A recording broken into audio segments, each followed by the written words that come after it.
Welcome to the Saturday Football Show here on PLZ Soccer's YouTube channel. I'm Peter Martin, Ali Graham and Davy McKinnon with me here to assess the half-time scores and of course the full-time reaction from managers and players as we head towards 5 o'clock tonight. Hopefully you'll stay with us. Hit the subscribe button on the YouTube channel. One game already kicked off and finished, and let's find out all about it from our reporter Adam Binney at the Tony Macaroni Arena. Full time here at the Tony Macaroni Arena. It has finished Livingston 0, Celtic 3. The champions take home all 3 points despite the fact they played more than an hour of this one with just 10 men. They got the opener after 12 minutes when Rio Hatate converted from the penalty spot. But at the 26th minute, Joe Hart was inching a red card for a clumsy challenge on the edge of the area with Mo Sangari.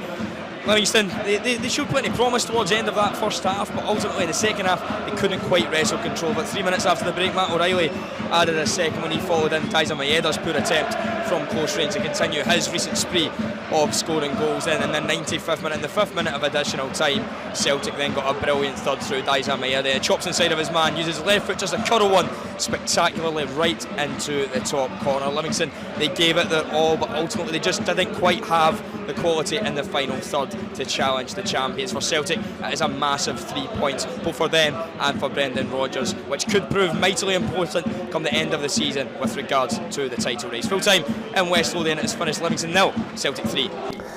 Yeah, comfortable win for Brendan Rodgers' side, despite the fact they've been down to 10 men. We'll talk with the guys about that shortly.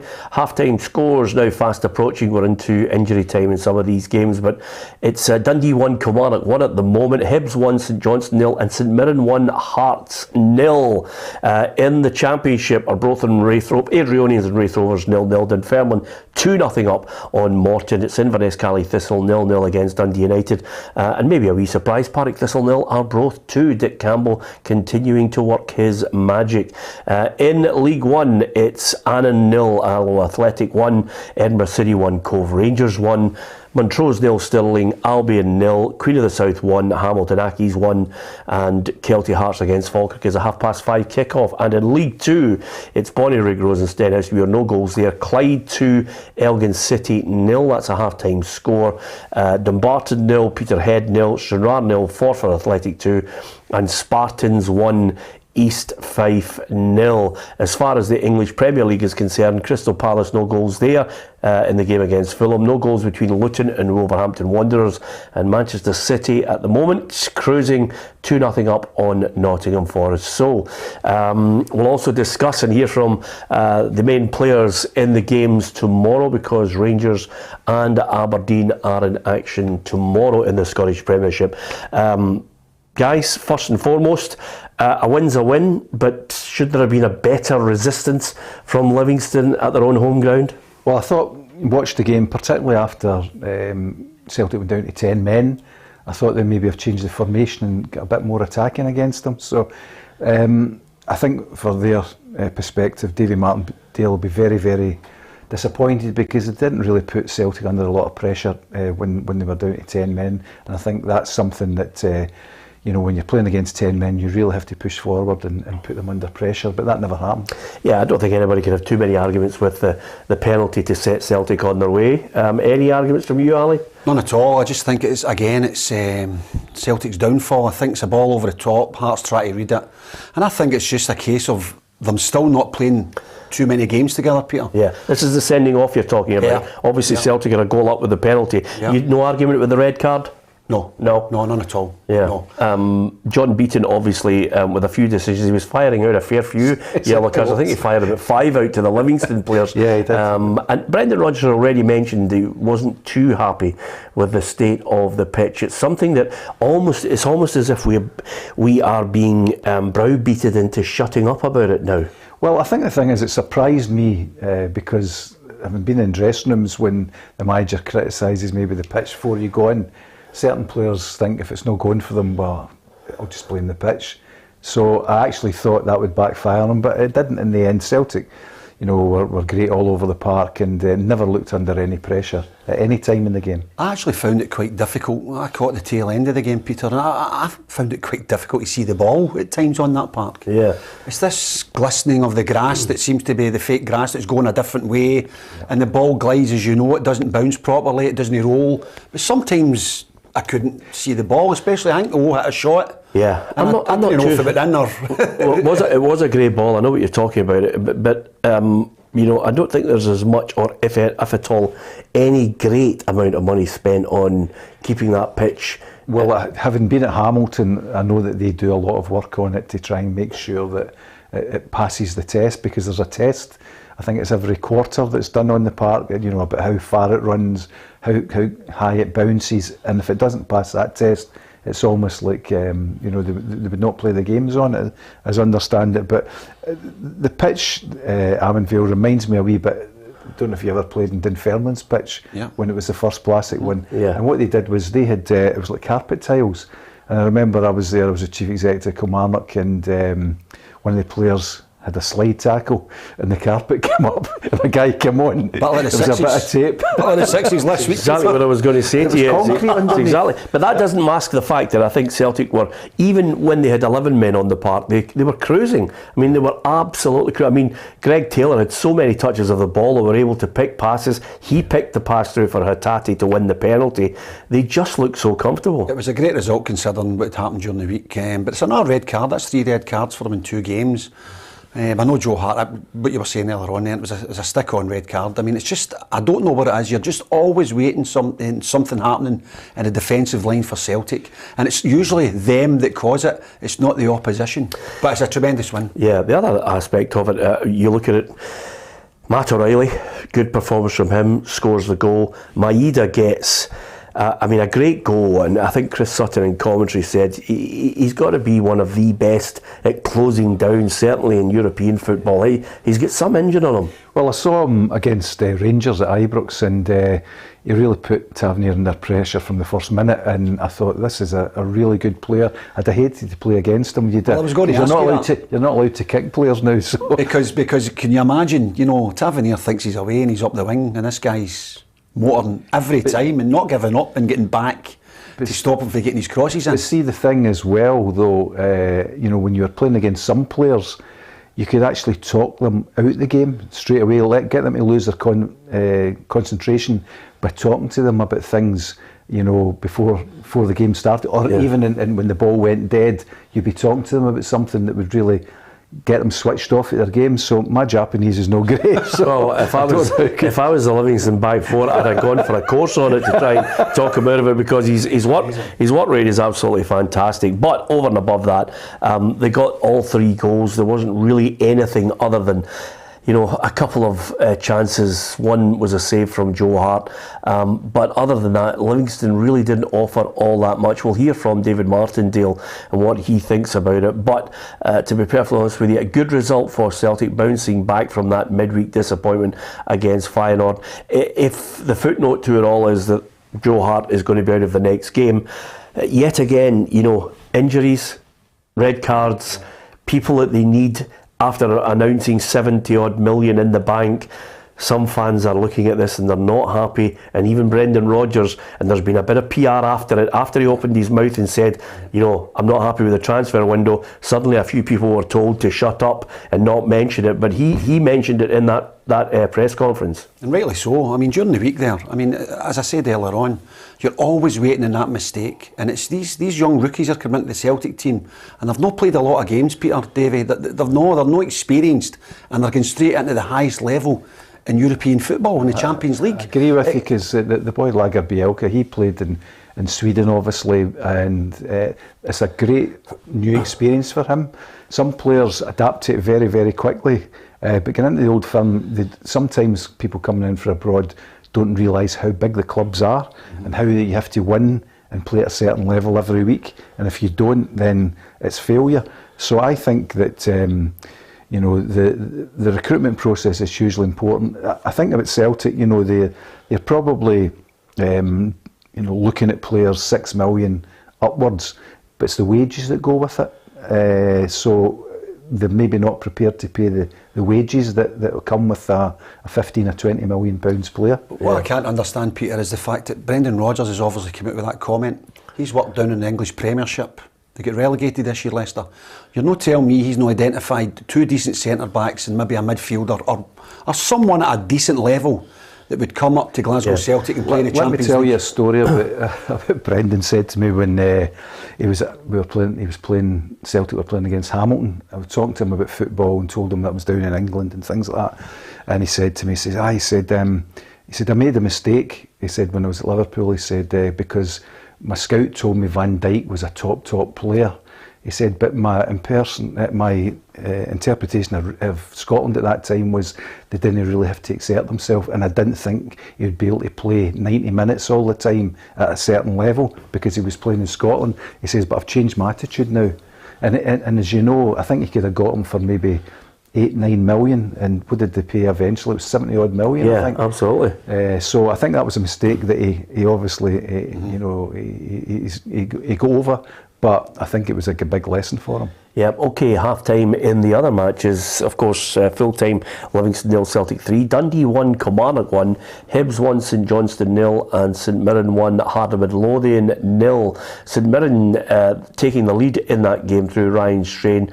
A mix-up really by Frankie Kent and Xander Clark, leaving it to each other. Strain nipped in at the back post, puts the ball in the back of the net, gives the Saints the lead, and from there it's going according to plan for Stephen Robinson's side because I think they've only lost a League Cup game against Montrose. They've been unbeaten in the league. Just motoring on, especially last week, going to Fir Park and getting that result as well, Peter. I think they're a decent side. The fans are turning out in numbers, the stadium's full, and I think he comes across as a right good guy that you want to play for. And that goes the whole way in football. If you are got a winning team, and by the way, he's not changing that, he's the same team. And when you've got a team there that's winning every week, it doesn't need to change, maybe a couple of wee tweaks, but you want to play for the manager. That's the most important thing. Yeah, up at Dens Park. Good game in the process there. It was Amadou Bakayoko who was involved in both goals, really. Scored the goal for Dundee to put them in front, and then found guilty of a handball. The referee pointed to the spot after a VAR check, and then Danny Armstrong tucked away the penalty kick, and it's suddenly 1-1. Game on in that one. I'm gutted because obviously they got a red card. Josh Mulligan's been sent off, which leaves my predictor hanging by a thread, Davey, because I had 2-1 Dundee, but they've got a long 45 minutes ahead. They certainly have, and I think that Dundee probably, by their standards, will be quite happy with their start to the season. They could have, of course, had a lot more points to put away a 2-goal lead against St Johnstone, to lose, to draw 2-2. But I think that, if they get a win today, I think, looked at the league, they can hop up maybe 4 or 5 places. So it's a big day for them. Obviously, the managers cancel each other out, but I think Kilmarnock are probably still carrying that baggage from last season of not winning very many games away from home. Yeah, Hibs are leading by a 1-0 over St Johnstone. Lewis Miller with a header scoring the goal for the High Bees. And I have to say, I think maybe the Hibbies are thinking to themselves, this could be a little bit of Ange Postecoglou maybe they're hoping for from Nick Montgomery, some kind of total football. Well, I know, as you know, I know a few Hibbies, and they're waiting, and me being an early bird, I watch a bit of the Australian football, as I said to you last week, Peter. Yeah. And they're like, when's this guy going to start turning up? Are we going to get a win today and things? They're just instantly wanting wins right away, and he's just getting into the same team. It's just the same players.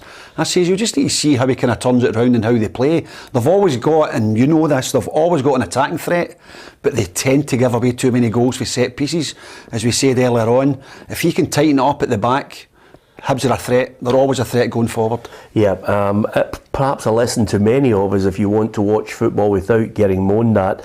Do what Ali does. Get up in the middle of the night when nobody is awake. Let's go to Easter Road and find out the story of that first half from Patrick Mullen. Tottenham here at Easter Road, and it's Hibernian 1, St Johnstone 0. There's Nick Montgomery's side on his home debut that have the lead, and they took that in the 35th minute. It all started when Joe Newell put a ball into the back post. It was just a high looping cross, and there was the man, Lewis Miller, who got his head onto it and tapped it home. It has been Hibs that have dominated the majority of the possession. It is clear what Hibs have been working on the training ground the last 2 weeks. Pass the move, but it's been causing them all sorts of problems, giving the ball away in dangerous areas. And if St Johnstone had their shooting boots on, they might have had an equaliser all to play for in the second half. But at the break, it's Hibs 1, St Johnstone 0. Yeah, pass and move. I get the feeling that the Hibs fans will be thinking there's total football, and as Patrick alluded to there, maybe at times a little ponderous on it, but that's just possibly the players getting used to what he's been telling them in training. Well, I wanted to find out a bit more about him, and I phoned my old friend Ziggy Gordon, who's now playing with Sydney Olympic, and he played for a number of years under him at Central Coast Mariners, and his word that he's meticulous, and what he said was he's a very good motivator of the players. His man management skills are very well, and tactically what he does is ensure that each player knows what they have to do to win a game. So he thinks that he'll be a big success for Hibs. And I think when you actually look at the previous management, there was a wee bit off the cuff at times, but I think if players are told this is your job, don't do anything different, this is the way you need to play, particularly at the back, then I think he may start to be the Ange, the second Ange. Is that the second coming of? Yeah, well, I was just about to say, if there's a manager who suddenly displays qualities in a certain country, and we hire them, or an English club hires them, then there seems to be everybody following suit, son of Ange. Do you know what I mean? Whether that happens or not, I don't know. But nevertheless, the Hibs fans will be happy because at home they're ahead against St Johnstone, and whether that's a sign of better times to come, only time will tell. Yep. St Mirren leading by 1-0 in the Championship. No goals between Airdrie and Raith Rovers. Dunfermline 2-0 up on Greenock Morton. Inverness Cally Thistle 0-0 with Dundee United, and of course a decision to be made soon on who they want as their next manager following the sacking of Billy Dodds. And Partick Thistle 0, Arbroath 2. Slight surprise for you there, Ali. Absolutely. I mean, Arbroath there. Seeing that Championship with Blair at the start of the season there, I took them to go down or struggle. Yeah. And they're flying. The key to it all, Ali, is remember that not too many people remember what you said at the start of the season. Although I must admit, I still think St Johnstone and Livingston will be the two clubs in my mind that are going to toil as it goes on. Well, St Johnstone, I watched them first game of the season, and they'd gone through obviously the League Cup and lost to lower league sides. They looked a bit better, but I think the thing is they lost 12 players. There's a change obviously at the top, the ownership of the club, they want to sell it, so the budget's been cut back. I think it was 12 players left. So when that happens, it becomes very, very difficult, particularly for a new young manager that's in. But I think it's going to be a difficult situation for St Johnstone. But I think when I look at St Johnstone and I look at Inverness, changing managers is not always a panacea that chairmen think, and there's going to be a big difference. Yeah, I thought they should have stuck in with Callum Davison, but then again, there's no loyalty when it comes to, or indeed sentiment when it comes to football management. If you lose a number of games, Billy Dodds found it out, Callum Davison found it out, and let's get a feel of what happened there earlier in the early kick-off. Livingston 0, Celtic 3. David Martindale, the Livingston boss, sums up why it ended up 3-0 to Celtic. I think in the second half, after that second goal, I think Celtic were worth their money. I thought they worked a lot harder than us all over the park. Their application, their endeavour, their desire was probably a lot better than what we showed against 10 men. So sitting here, hugely frustrated at the result, but I don't think we deserved anything more from the game, in all honesty. I was fairly honest about it. It was there for all to see over the 90 minutes. I think the reason why I like David, I've got a lot of time for him because he doesn't try and in any way sugarcoat it. No. He's 100% honest with his assessment, but talking about the other team is not always what fans want to hear. They want to hear, what about our team? What did we do wrong? So maybe later on in the interview he'll talk about that, because it's important for fans that have come off quite a heavy defeat to understand why they didn't perform as they should have done. Not only that, I mean, other teams would be looking at that as well. When Joe Hart gets sent off, for thinking, by the way, here's a chance for Livingston to go and get something for this game. Yeah. Celtic win out 3-0 winners, so... Yeah. Ange Postecoglou didn't have too many problems with Livingston last season. They won all 3 games against them. In previous years they have been kind of a pain and a thorn in the side of Celtic, but in the last couple of seasons, no, they've been able to at times stick to their game plan and pass them off the park and get the goals at the right time. Absolutely, and I think it was always going to be difficult after that result we spoke about during the week. Going there, and Livingston must have thought as well, we've got a chance here. And no chance. Yeah, we're probably the only programme which is not buying into the players might be tired after European football. You're not going to hear us offer that as an excuse in any capacity whatsoever, although there's a few players and managers who've just trotted that out over the last couple of seasons. Anything for an excuse to try and deflect away from it. Well, I was just wondering if we've got a competition to how many times we're going to say Ange in this programme. Yeah, it's coming up, the North London Derby, David. Absolutely. He's long gone and everybody is focusing on what Brendan Rodgers is doing. And again, we try and overcomplicate things and think that there's a special DNA in a manager's philosophy in the way he wants to play football. Football is, a game where you want to see whether the manager's developing a specific style of the way they want to play. Ange Postecoglou has a certain way that he liked to play the game, the high press that everybody was talking about. Brendan Rodgers, we know what he was like first time around, second time around. You're still waiting to see it all kind of click in. Well, one of the things that you need, though, is if you play a certain style, you can play that, but you need the players that are comfortable playing it. And I think this is probably a transition period for him, because that's why I thought that when he came in, I don't know how close he came to the transfer deadline, but I thought there'd have been a lot more players coming in to play his style of football. And I think what you might see, even Celtic have had a good start of the season. It comes the transfer window January, you might see quite a lot of players in and out there. Yeah. Let's go to the Tony Macaroni Arena. Adam Binney watched the game unfold, and then, as well as us just hearing from David Martindale, what did the Celtic manager Brendan Rodgers have to say, Adam?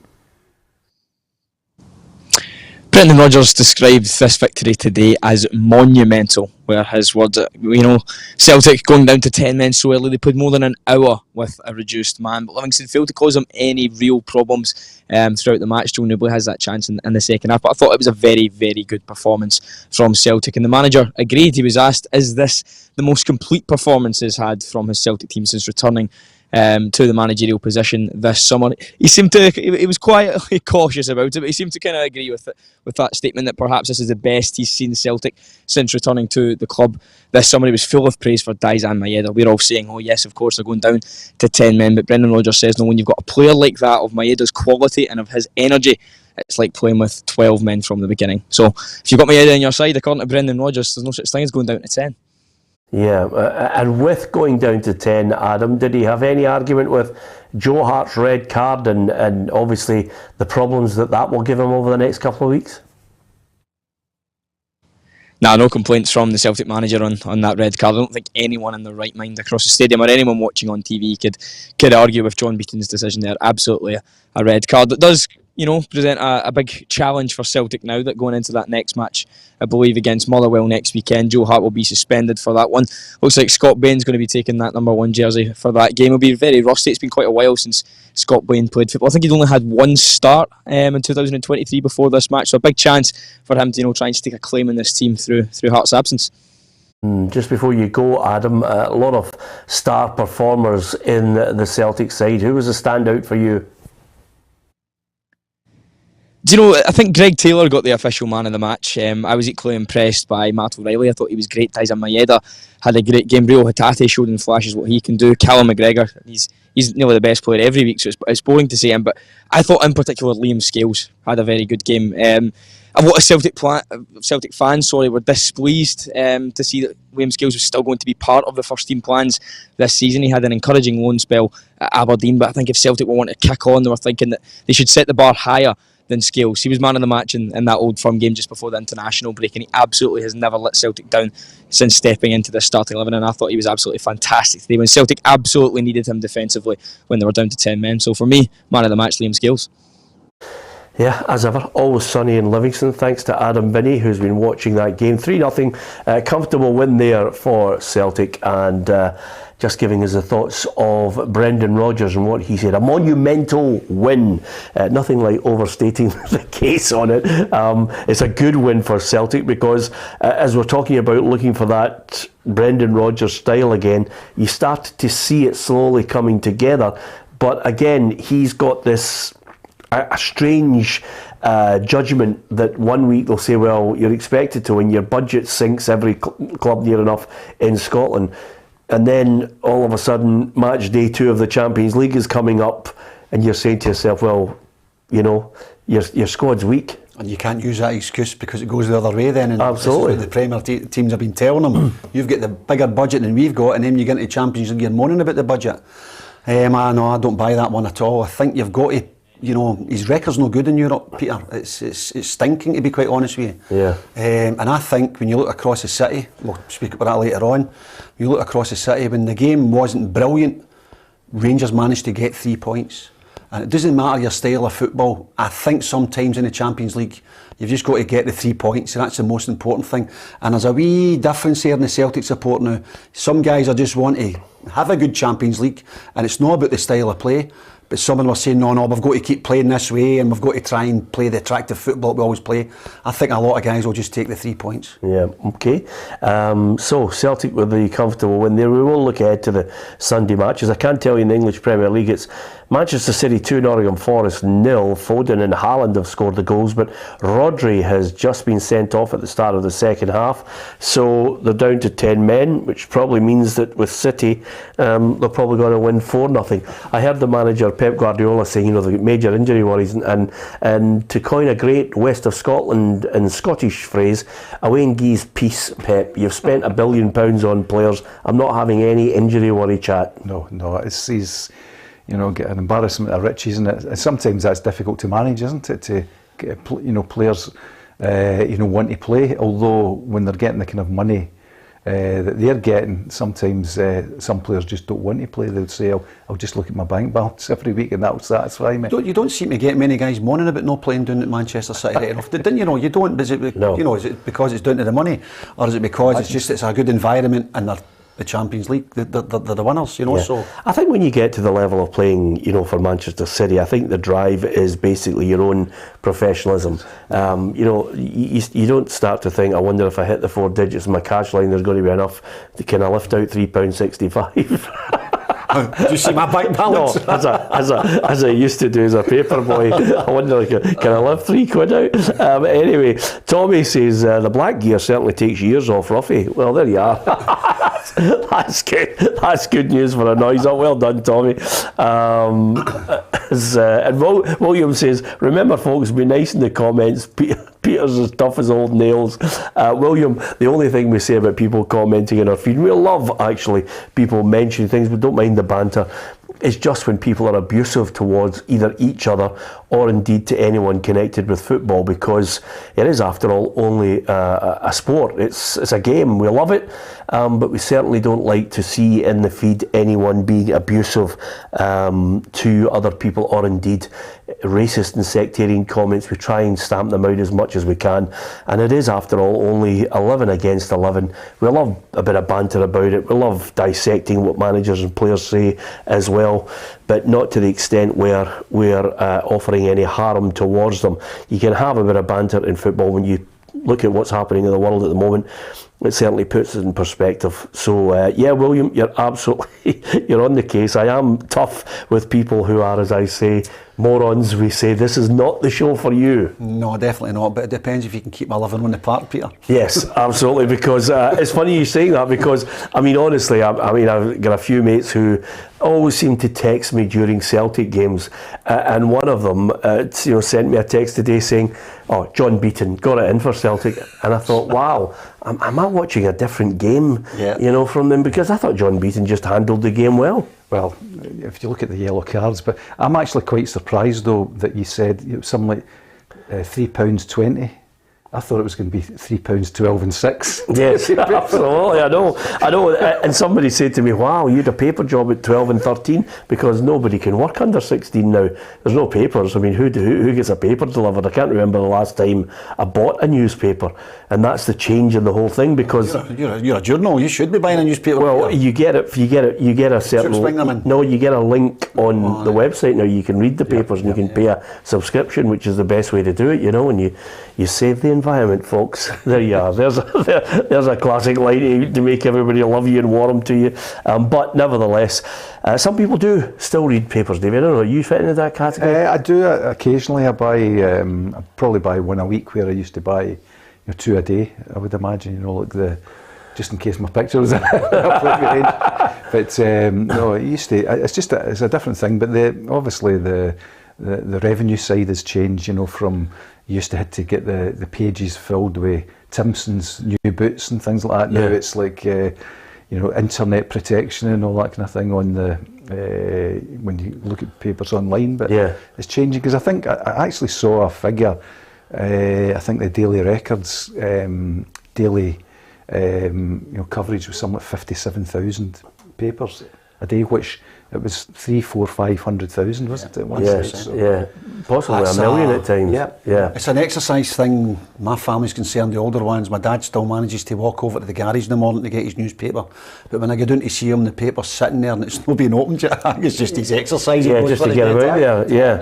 When I signed for Rangers, I had a paper shop, in a cafe, and I used to go up at 5 o'clock in the morning to get the papers, make sure that we're all out and the paper boys and girls were away.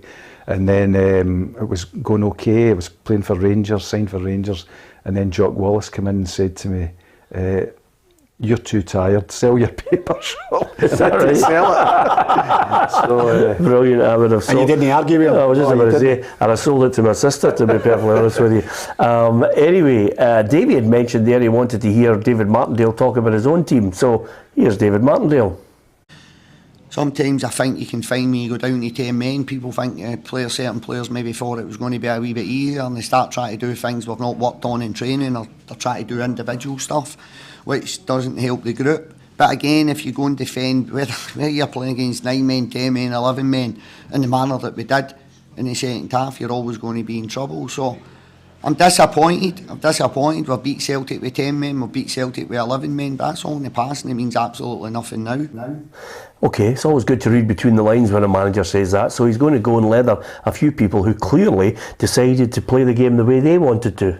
I think he's pretty honest, isn't he? I mean, you always hear the teams training with 10 men when they do get a man sent off, but you never hear the manager on the other side saying, what if the other team goes down to 10 men, how are we going to adapt and how are we going to try and get that spare man involved in the game?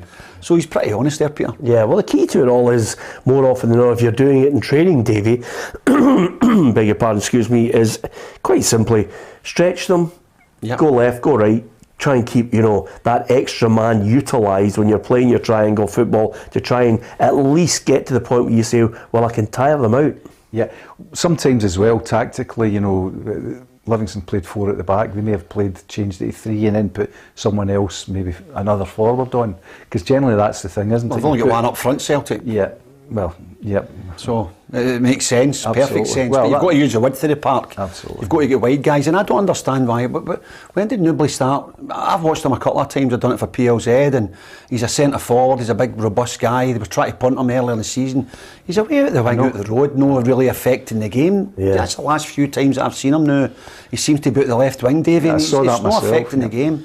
Yeah, he's one of those players that can cause all sorts of problems, but most of the talk about Newbley, more often than not, the last couple of weeks has been David Martindale trying to get him a move to try and alleviate the financial pain that Livingston have. So listen, apart from anything else, some Celtic fans might have watched that game and been unhappy with the tactics adopted by Livingston, but it is a game. It is a manager who has to work out how to beat an opponent that's stronger in every department. That's what sport's all about. You don't often go into games where suddenly everything is even 50-50. You have to work out how to beat your opponent, especially if you have limited resources, and Livingston not able to do it. And Celtic bounce back after that defeat to Feyenoord with a win against Livy. We'll hear more from David Martindale right across PLZ Soccer's social media platforms. If you follow us on Facebook, hit the like button and share the content. If you are looking for an app with all the breaking news at your fingertips, PLZ Soccer in Google Play and in the App Store, and of course on YouTube and our website. It's all there for you to enjoy, as well as X, which is the modern change to Twitter. We're on there as well. Joined that last week. You did? You know, I've never got involved in it, but I created an account and suddenly I've got 6 people following me. Yes. I'm really excited about it. Yes, absolutely. You'll get a lot more if you offer an opinion.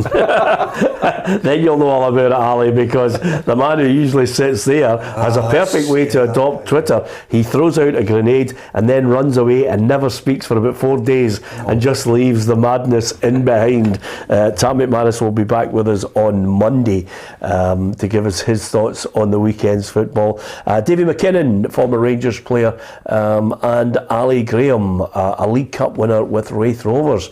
They defeated Celtic all those years ago, are here with me in the studio. More than happy to have their company and yours. Hit the subscribe button on our YouTube channel and we'll keep you right up to date with what's happening right across the board, especially in Scotland, because in the Premiership, as well as Celtic winning 3-0 today, it's going to be tasty to see if Hearts have got a goal in them to try and get back on level terms with St Mirren. Saints through Ryan Strain leading in that match. Dundee 1, Kilmarnock 1. Josh Mulligan's picked up a red card in that match for Dundee, and they're down to 10 men, so can Kelly capitalise on that?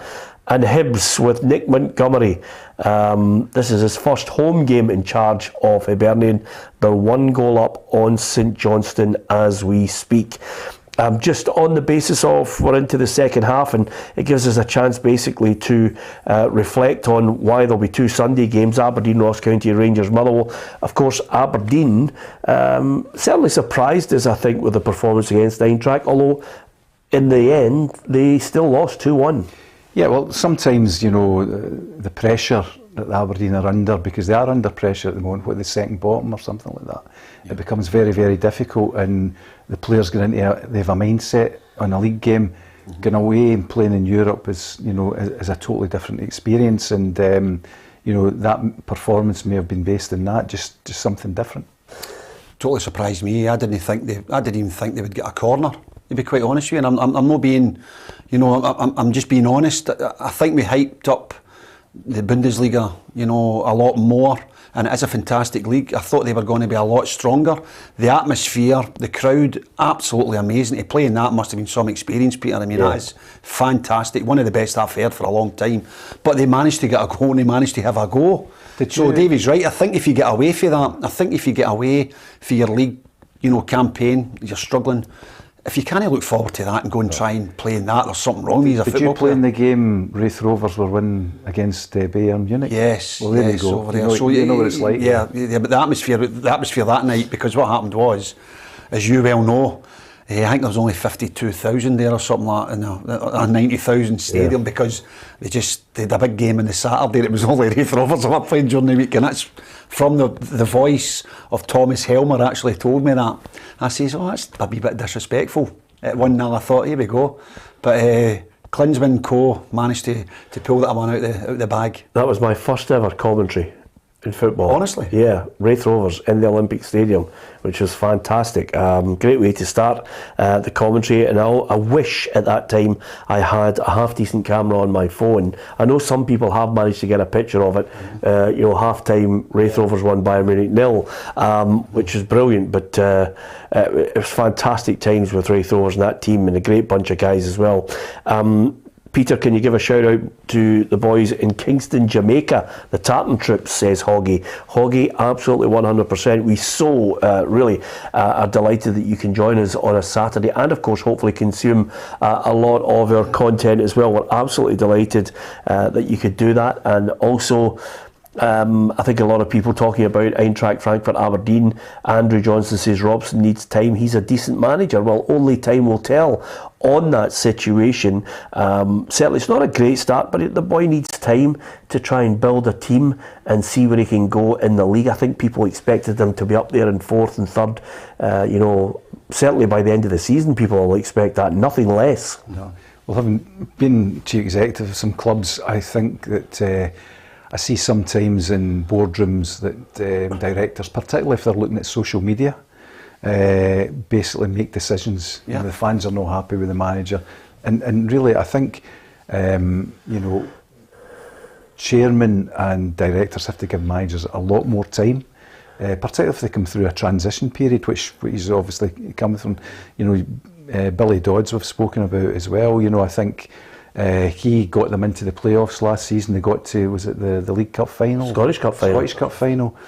So what more do they want? He would have made it good. Did you find your role as a chief executive was more helpful towards a manager because you'd played the game and you understood the pressures? Yeah, I remember I was at Kilmarnock, and Kilmarnock were habitually finishing, third, fourth in the league, and but there was £1 million had to come out of the budget. The bank asked to take that out, so there was a transition period. And I remember going to one board meeting, and one board director said, "I've been looking, and it was just the start of social media. I've been looking at the fans forums, and we've lost the last 2. So I propose we get rid of the manager." Right, and I said, wait a minute, you've taken £1 million out of the budget. I said, we've got 15 players injured. I said, I've spoken to the physio, and we'll have 6 of them back for the next games. We'll get back on track again. So, and to be fair, the chairman, I know the chairman, but the owner of the club, Jamie Moffat, he said, well, listen, we employed David McKinnon not just because of his business experience, but because of his football experience. So if he's saying we stick with the manager, we stick with him, which was great, but that doesn't always happen. But Jim and I had teed things up a wee bit, and he came in and said, yeah, we've got 15 injuries, but we're getting players back, so we'll win our next 3 games. And they did win their next 3 games. And Jim said to me, it's going to take 3 or 4 years before we get back to the top 6. And in that year before the budget cut, they're 4th, 10th, 6th, 5th, and back up to 4th again. And he was very good. So you have to work with Jim Jeffries. Yeah. You have to work very, very closely. A manager. But see if you don't understand football and the way that it can change from week to week, and all you need is a break during the game. Yeah. And that's it. And unfortunately, there are a lot of people in football who don't quite understand that. They think the business rules, if you sack someone and get someone else in, you'll get instant success. But what happens is they change the team. Yeah. You said something that was quite interesting, actually, because if you look at the Aberdeen situation where he has had a lot of money, he's been given a good budget, he's brought his players in, they haven't hit the ground running. Fans want instant, as you say, fans want instant wins. They just want to go, we can win the first 3 games in a row, look who we've got. Yeah, but not the majority of them. What happens, and this is a great thing that Gordon Strachan said, and it's so relevant today because of the increase in social media. Social media has allowed a platform for people who have no concept of football. Absolutely. A lot of people who just basically are there to, noise things up, offer erratic, stupid comments. There are a lot of sensible people, by the way, on social media. Yeah. But you tend to get a platform now for people who just are dismissive, negative, abusive. And as Gordon Strachan used to say to me, if 2 people come on your phone and call me an idiot, am I an idiot? I've paraphrased that, by the way. But am I an idiot? Because what about the other, 5 million in Scotland who haven't called in your phone in? So you've got to try and strike a balance. Absolutely, but that's what I was saying about David talking about the social media situation there, because there's the Hibby boys, or the guys that are going to watch Hibs are waiting on this guy turning the corner with the same team. Yeah. So when he gets his January window and he goes and signs players, he's got to hit the ground running.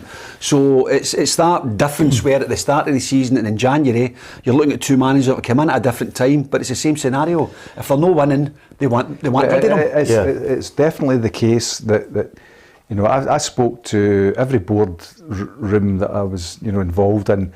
I said, don't look at social media.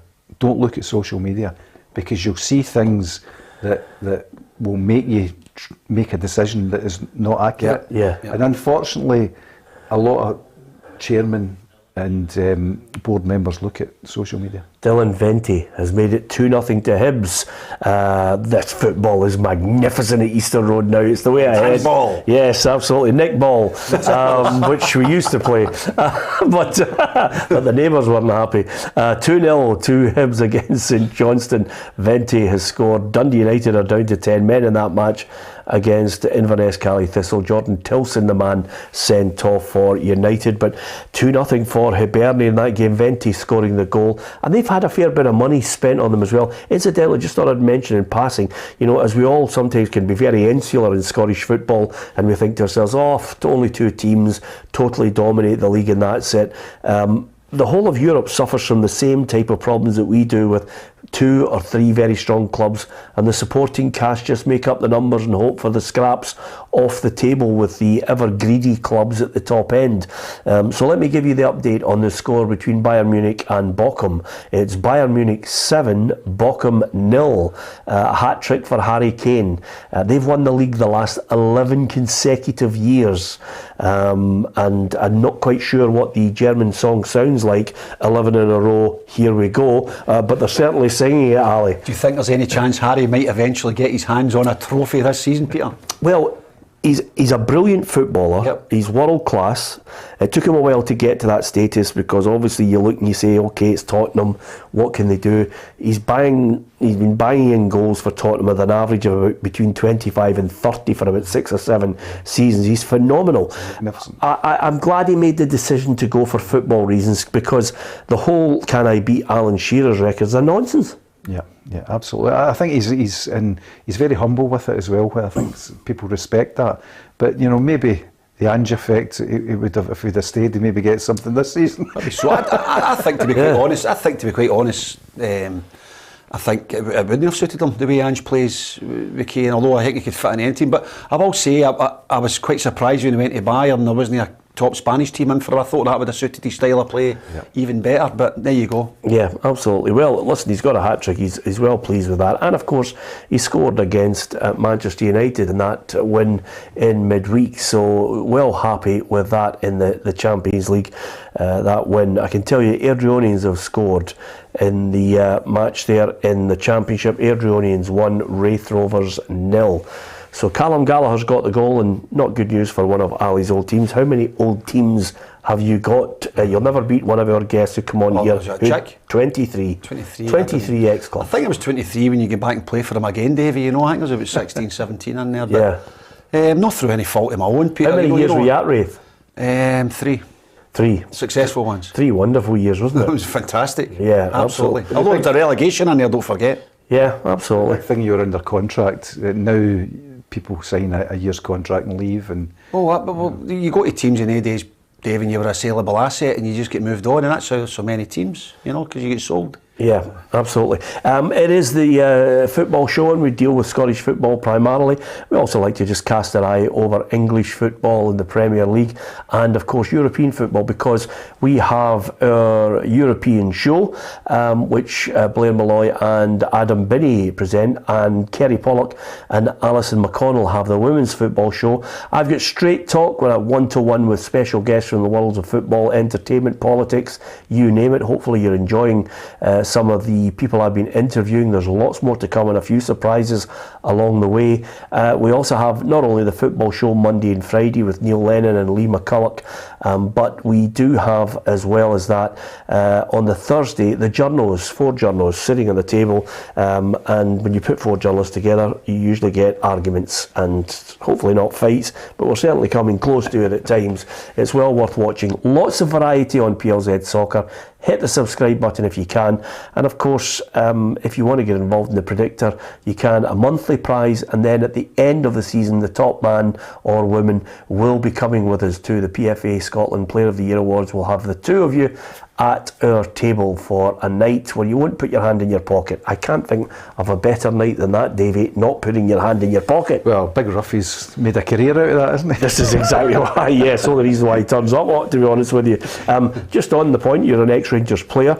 Got to mention, before we obviously talk in greater detail a little later on the show about Rangers tomorrow, but good win for Rangers, because Michael Beale prior to the game had said, we're good enough, we should be looking to get out of this group, and true to his word, they start off with a good win and 3 points. Yeah, I think it's all about winning, but I think they were papered over in the cracks a wee bit, because I watched them for the first time in a long time live against Celtic, and defensively there's a big area where I think that good teams will exploit. And when I played in Europe for Rangers, and indeed went to watch games, one of the things that you always saw to get the crowd behind you is you go out from the start to attack teams and you play in their half. Last thing the manager says to you is play in their half. So you push up, you make sure that you put them under pressure.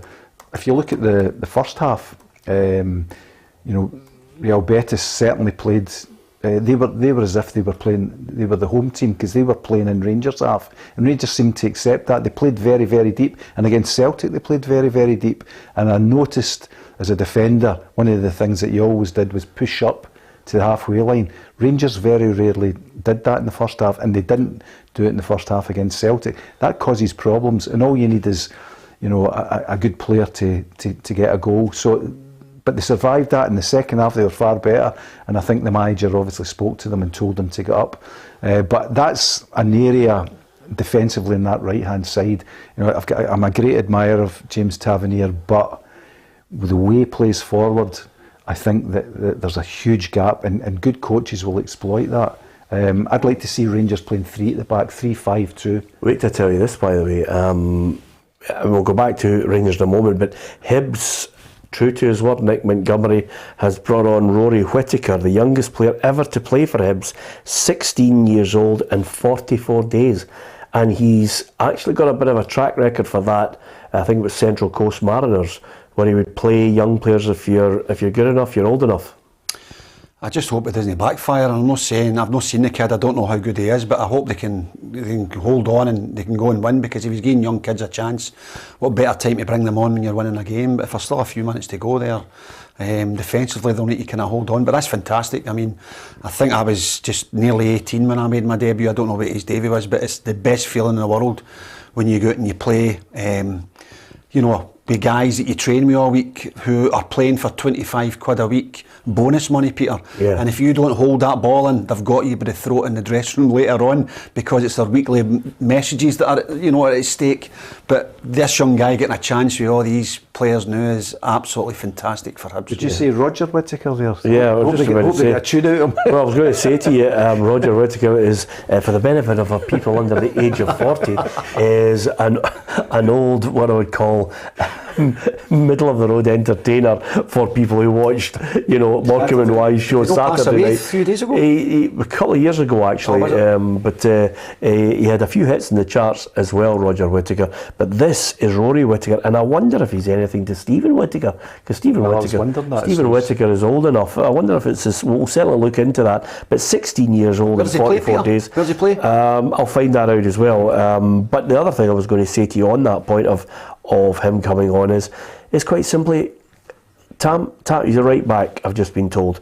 Tam McManus mentioned that the youth team that's played against Borussia Dortmund in that European youth tournament at Easter Road, when they had a good crowd that turned up for it as well, Tam said there's 4 or 5 really good prospects in that team. Now, I think, David, that although England is cherry picking the best of them, and sometimes now they're cherry picking the 16-year-olds.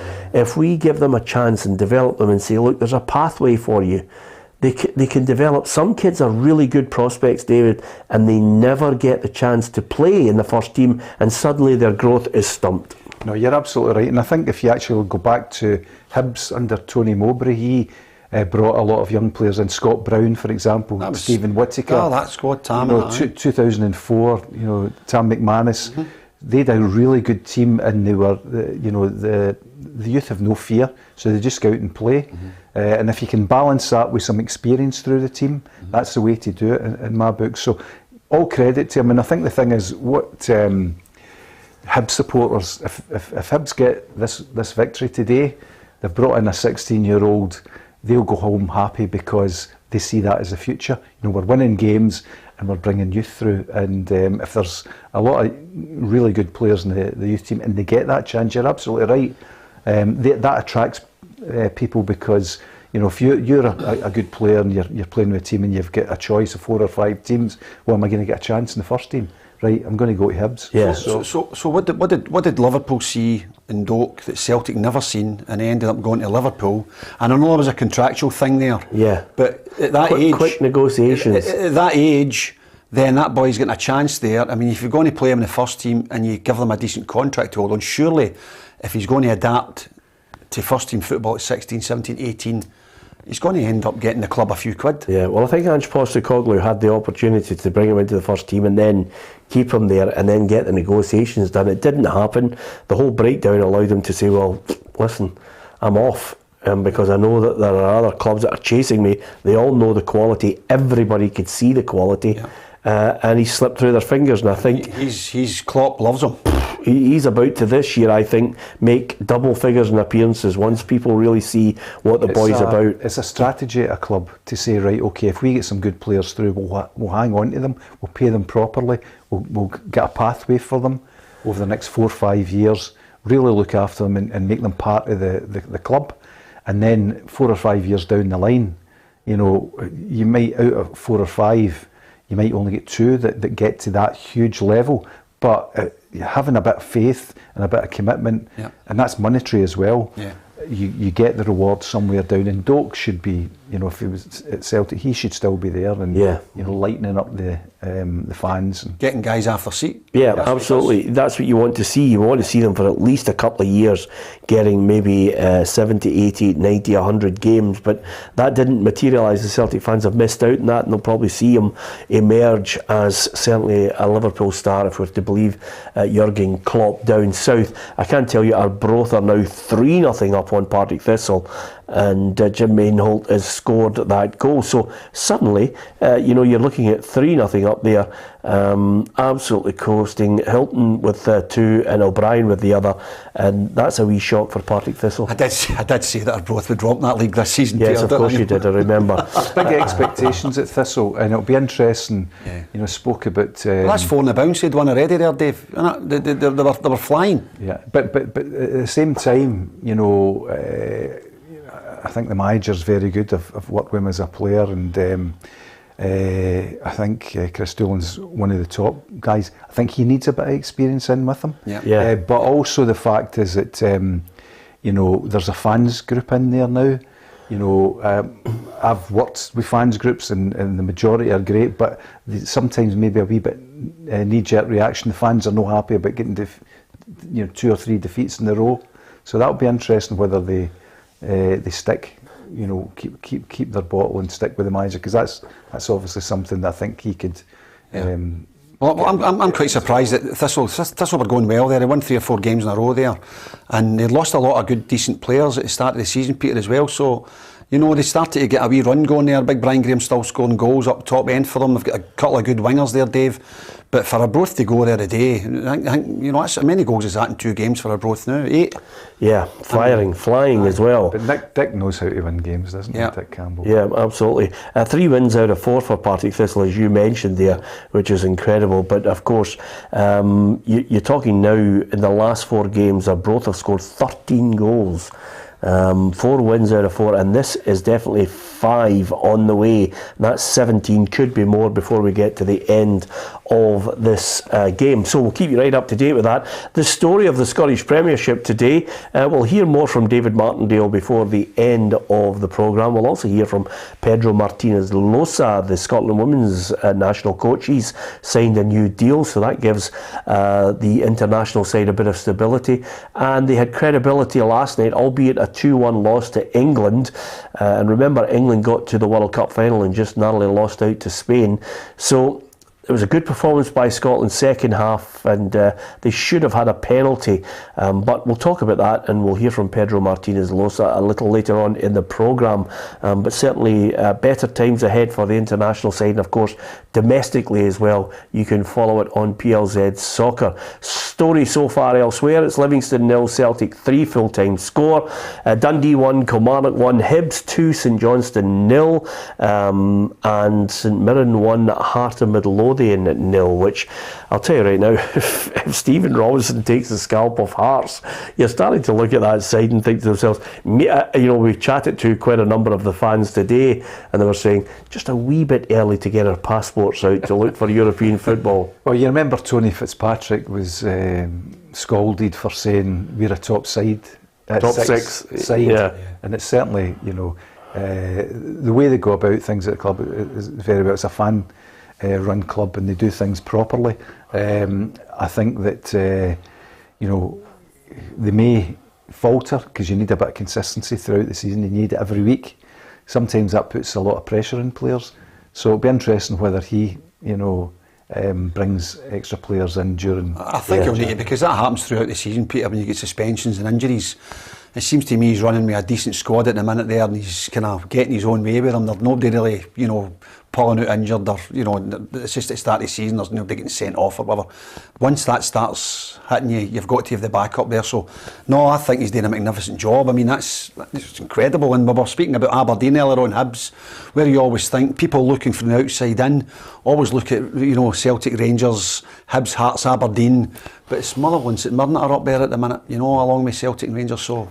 Fantastic for their supporters. Yeah, but it's not exactly a flash in the pan, because last year it was top 6. Certainly played, as you mentioned, really well as the manager of Motherwell, and it didn't quite work out for him at Morecambe. But then again, sometimes circumstances, the league, the understanding of the type of player that you have to play in that division can catch you out as well, Davy. Well, I think also the fact, Peter, is he plays a certain style, and he needs players to be able to play that style. I think when he came in at first, he lost a few games, and a few people were saying, he's maybe not the right guy, but he transformed the whole thing, moved a lot of players out, moved players back in.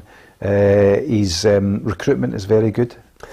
What about your old club? They're 2-1 up now. Kilmarnock have scored. Armstrong scored 11 against 10 men. And that Josh Mulligan red card has come back to haunt Dundee. Yes. Kelly are in the lead. Well, both of them are ex-clubs of mine, I'm afraid. So. Yeah. But I think that there's big expectations at Dundee. But Kilmarnock, I think, under Derek McInnes, I think he's probably taking a wee while to get them playing the way that he wants. And bringing the players in that will play his particular style, and given the fact that last year they couldn't buy a win away from home, that'll be a great result for them if that continues. Yeah, absolutely. You're also an ex-Arsenal player. Are you looking forward to the London derby?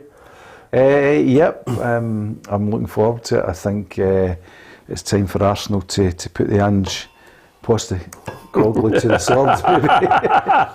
You want to see Peter last week then? What was it, the 97th or the 99th minute or something? Well, I mean, we're sitting here. We're sitting here saying the Ange bubble has burst. Next minute, 2-1 Tottenham, and everybody's going crazy. Aye. If I see one more TikTok video of 20,000 fans in the train station going nuts singing his song, but they are loving this. It's a different style of football. Even selling one of the best strikers that the Premier League has ever seen. Yeah. They're flying high and they're in second position. Incredible. The atmosphere there is just absolutely amazing. I've never been down to their new stadium, so I can't tell you personally what it's like, but it just looks fantastic. Well, I was just wondering there when you were talking about ex-Old Firm managers, how what's the feedback from Steven Gerrard in Saudi Arabia? I wonder. 750 people go to the games. Is that what it is? Is it? I'm just wondering. But I was actually looking at they get reasonable crowds at some of the. They do. It's clubs. very, very popular over there. By the way, it's really, really popular.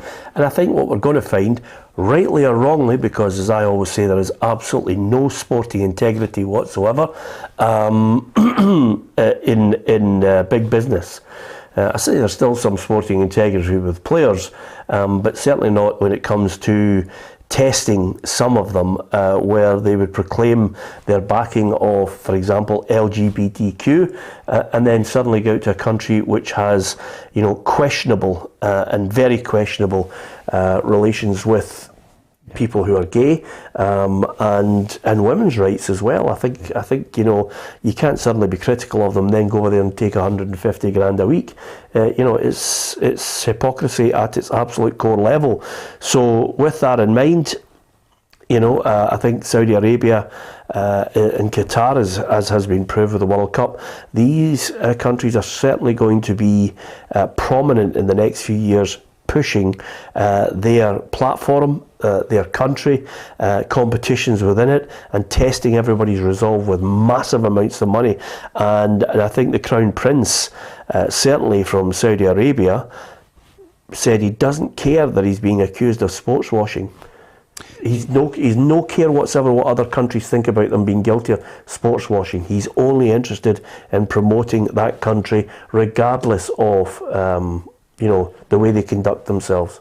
Do you think it could put the Champions League, a threat to the Champions League? Do you think it could? No, I think it'll offer an alternative, but you know, I know they're pushing. You can see it coming in social media. They're starting to push Saudi Arabian games and show you Ronaldo scoring a goal, just the same as Messi is for Inter Miami. But I think there's always got to be an affinity. There is an affinity with your own league, which is Scotland. We are crazy about our football here. And then we love Champions League football, the European stuff. But I wouldn't turn the telly on and watch the French league. Oh. No, I wouldn't watch the French league. I'll maybe in passing reference and look at the Saudi Arabian thing if there's something that catches my imagination. Would I regularly watch it? No. And it goes back to what we were talking about the young man Rory Whittaker, who's come on at 16 years of age. Without being xenophobic, people in Scotland want to go and see their own league, and they want to have an affinity with a number of players. There's nothing better for Celtic fans than, okay, they say Kyogo and it's brilliant, but to have a connection with Callum McGregor, who's come through from the boys club, and he's the captain, and you see him signing your programme or signing something for you, is brilliant, because he's one of you. He's from the same background. You know, the whole thing, you have to feel a sense of, there's got to be a sense of belonging retained within clubs. Well, I think the thing is as well, you know, that all clubs have got a vibrant youth system to bring players through. And I think that every young player, probably when we were young, you go to your bed and you dream about, you know, playing for the team that you follow. And you know, if you can achieve that, it's an unbelievable feeling. So if you know that affinity, as you say, that has to continue. I would hate to see maybe clubs importing a lot of players in. You know, I think there has to be some kind of limit. I think, you know, to be honest, because that happened a few years ago. Because you know, you're blocking players that would normally get a chance, and maybe, you know, fans would say, well, if I'm bringing a better player in that's going to get me into the Champions League, then so be it. But you block the aspirations of young players, I think. Yeah, and I'll tell you, well done to Simon Payton. He says, yep, sports washing, using sport to wash away issues of human rights, and that is exactly what's happening in a number of countries. And to be honest, says William, a Saudi Arabian prince can put £500 million into Livingston and make them champions. Well, I think there's a few Livy fans who would be absolutely delighted if that happened. You only have to look at the English Premier League. They care not a jot that they're owned by a state with a poor human rights record. They don't care. They just want Champions League. They just want to win games. Everything is forgotten, put to the side, and any voices of dissent are very quickly, dismissed. It's as simple as that. And it depends on how you want your football played and the integrity of the game. I don't see a lot of sporting integrity, you know, week in, week out. We'll have to look at the last 5 years of how everybody's conducted themselves in Scottish football to realise that there's not a lot of it about. What there is a lot of about is goals, because right now I can tell you St Mirren are 2-0 up on Hearts, and it looks as if the Stephen Robinson love-in continues. Wonderful for, you know, the budget he's got, and also, but there's a oneness at that club. One of the things that you have to do at clubs is actually get an alignment right through the club. You know, the board, the playing side, the academy side, and the fans. And I think one of the things, the reasons for this improvement is because they're all aligned, and it's a very good club. They're all going the right direction. They're all going the right direction, and far too many times clubs don't do that. You know, there's a blockage in one area, and you see that, and then the next thing, you know, it's sort of the club's performances go down. So I'm really pleased to see that, because I think that it gives hope for everyone, doesn't it? You know, St Mirren up there. Dundee United have got a 93rd minute winner against Inverness Caledonian Thistle. You couldn't make that up. Mockery scored the winner, 10 men. Yeah, I've got it on my coupon, so... I could tell by that kind of a happy look on your face. What I was going to say, Peter, was going back to the St Mirren situation against Hearts. We sat here last week when Stephen Naismith had said, you know, he'd taken charge, and he'd said he was so comfortable. VAR have just said that it's no goal. Just ruled it out, St Mirren's goal, just after the score. It's still 1-0. They're still winning 1-0, but yeah. he said that was the most comfortable he'd felt Hearts had been against a club which I thought, Aberdeen, and it showed you, I was dying to see what Robson's comments were going to be that night, and then they go out and they obviously play Eintracht Frankfurt, and they have no bad game, so they're obviously playing tomorrow, but he's getting beat today, so, from that, we were dead comfortable to going to the Smizer and getting beat 1-0. We'll see what his comments are today if they don't get anything out of that game. Right now, I can tell you that it's Hibs 2, St Johnstone 0, full time. Good win for Nick Montgomery's side. Absolutely, and I think that, as I said, a win for the Hibs supporters, they'll go home happy, but also, bringing on youth, I think that's a huge thing, because that will be the talking point over the weekend. Yeah. And they play, I think, they're in the League Cup, obviously, so I think they've got a midweek game and then a following game. So I think and as I said to you earlier, the word Ziggy Gordon used was he's meticulous. So that's maybe what Hibs need at this stage. Full time in that game, Dundee United, with that last minute goal, have won and got all 3 points. That's them continuing up the table, up the top end. That's what I said they should be. They will be all season. Take Wraith then, if that. Yeah. Well, they're still. But their remit is get back to the Premiership Absolutely, quickly. 100%. That's what Tim Goodman wants to do. Get it's back. A difficult league to get out, isn't it? It's a very difficult. Yeah, every league. team. There's great teams in it. There's teams that are thriving at the top. I mean, Wraith Rovers are doing magnificent.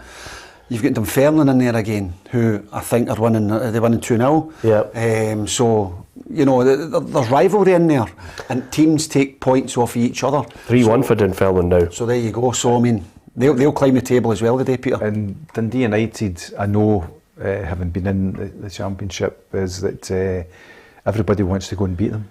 That's the big thing. Yeah. Because the players do. They're the target. Game. They lift their game. Party Thistle 0, Arbroath 3 full time. Good win for Dick Campbell's side. Dunfermline 3-1 into injury time. Finished between Inverness, Cally Thistle and Dundee United 1-0 to Dundee United, and Airdrieonians have got a 1-0 win over Wraith Rovers. Hibs, good win today against St Johnstone by 2-0. It's Dundee 1, Kilmarnock 2. St Mirren at this moment leading by 1-0. I think VAR. And it's 6 additional minutes of injury time in that game, which leads us to believe that Hearts will be throwing everything in the kitchen sink in there to see if they can get back into that game. So 1-0, looked as if there was a second goal, but it's been ruled out by VAR, and the only goal is that Ryan Strain goal early on in the match, mix up with Frankie Kent and Xander Clark, and Ryan Strain popped up. Dundee has equalised. Zach Rudden. It's 2-2.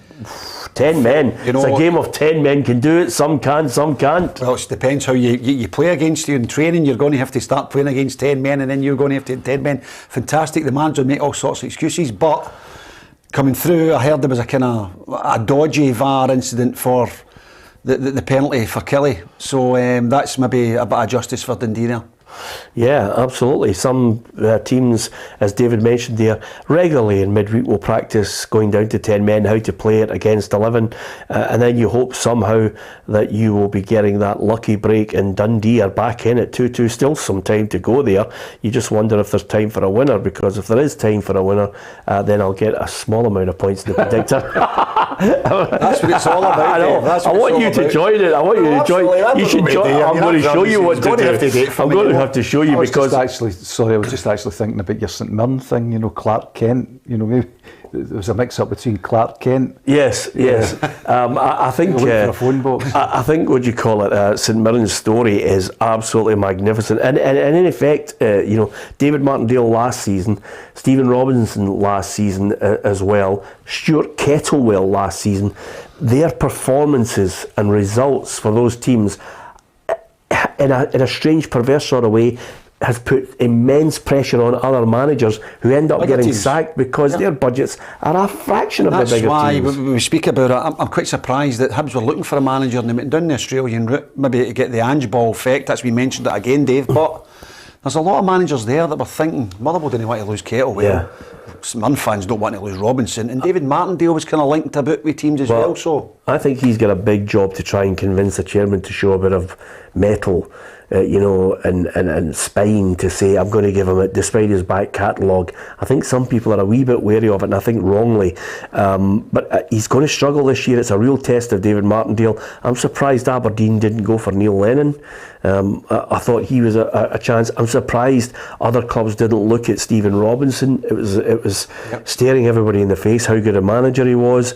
But in the end, I think Hibs and their board, they've been heavily criticised, rightly in my mind, David, for their attitude to sacking managers. I mean, Sean Maloney said to me he actually thought he was going to get sacked 4 weeks into the job because they'd moved the goalposts. So they billeted Jack Ross, they billeted Sean Maloney. Lee Johnson, didn't see his 5 transfer windows. He's gone. And now Nick Montgomery might be, maybe, the man who's got that chance to get a longer period with them to try and influence them to buy into what he's trying to do. But ultimately, sacking those many managers has cost Hibs unbelievable amount of money. I mean, because I would imagine people are under contract, they generally get paid up their contract. So I would talk, all those managers you mentioned, you're talking over £1 million, I would imagine. So it's a lot of money to come out of a club. But it's the best way to show yourself to the fans, because I've said in this show many times, Peter, it's first impressions last with some supporters. He's went in there, he's got a clean sheet today as well, where I don't know if they've had a clean sheet this season. Every time I meet some of the Hibs supporters that I know, it's you want to see the goal we lost again for a corner, for a free kick. They don't seem to be able to defend it, and he's got a clean sheet today, so fantastic result. Yeah, absolutely. 2-2 it's finished, by the way, David. 2-2. Bakayoko and Rudden for Dundee, and Armstrong got both goals for Kilmarnock, and Rudden's goal is one of those ones in the 93rd minute that there's no way back. It's get it back to the centre spot, and you've got it full time. Probably both managers will be happy because they're good friends, so they'll be sharing a bottle of red wine in absolutely in the manager's room. Yeah. Can I just maybe talk about Motherwell, because I think Stuart Kettle was done incredibly well, but one of the things that's not really come out into things is the fact is that they've not had a chief executive. Alan Burrows left in January, February, so it's 9 months. And I feared for them during the close season because they lost 12, 13 players.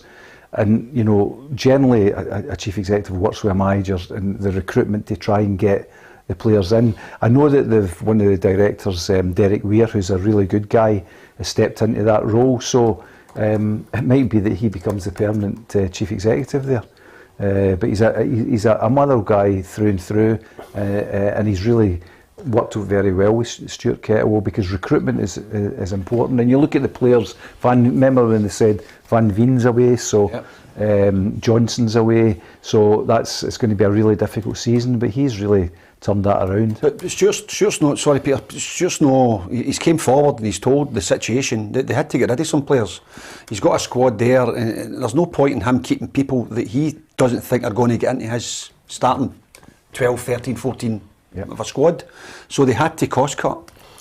St Mirren have won against Hearts. What a big result. We've been singing his praises since the start of the season, off the back of last season as well. That's a huge result for St Mirren. Absolutely fantastic. The fans are just loving it at the minute. It's a great place to go. It's a full house. It's a great place to go and watch the football.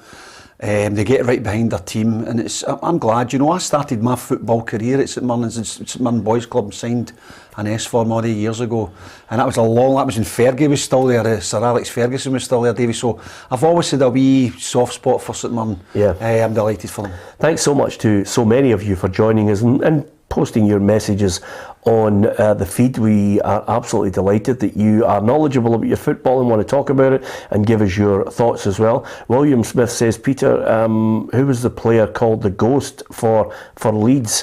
Well, I don't think there was, I might be wrong in this, but the person that I know as the Ghost was Martin Peters, who played for Tottenham Hotspur. And John White as well. John White was, but Martin Peters was called the Ghost because he used to ghost in at the back post, make late runs, and obviously he won a World Cup with England. But there might be somebody at Leeds United who was called the Ghost as well. I stand to be corrected on this, but certainly Martin Peters in the 70s and the late 60s was one of the players that I remember that had that. But of course, listen, Stuart says Hearts, serial losers.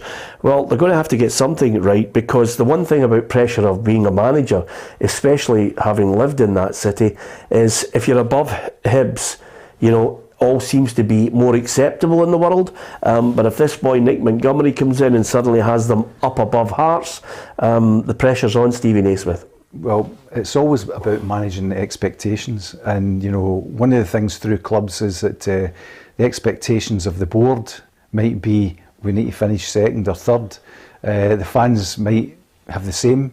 The manager might realistically have a lot less than that. So, and the better you do, then the expectations become higher, and that's sometimes very, very difficult. Yeah, we'll get full-time reports right across the games in the Scottish Premiership to get a flavour of not only how it looked over the 90 minutes, but also we'll hear from managers and players before you leave. Is at 6 o'clock tonight, and we'll also hear from a number of players involved and managers involved in tomorrow's games as well, because as well as the 4 that we've got today, we've got to look forward to Rangers against Motherwell and Aberdeen against Ross County, because both these teams were involved in European action, Europa League for Rangers and Conference League for Aberdeen. One of them getting a win against Real Betis, which was Michael Beale's side, and the other, Barry Robson's team, just losing out to Eintracht Frankfurt.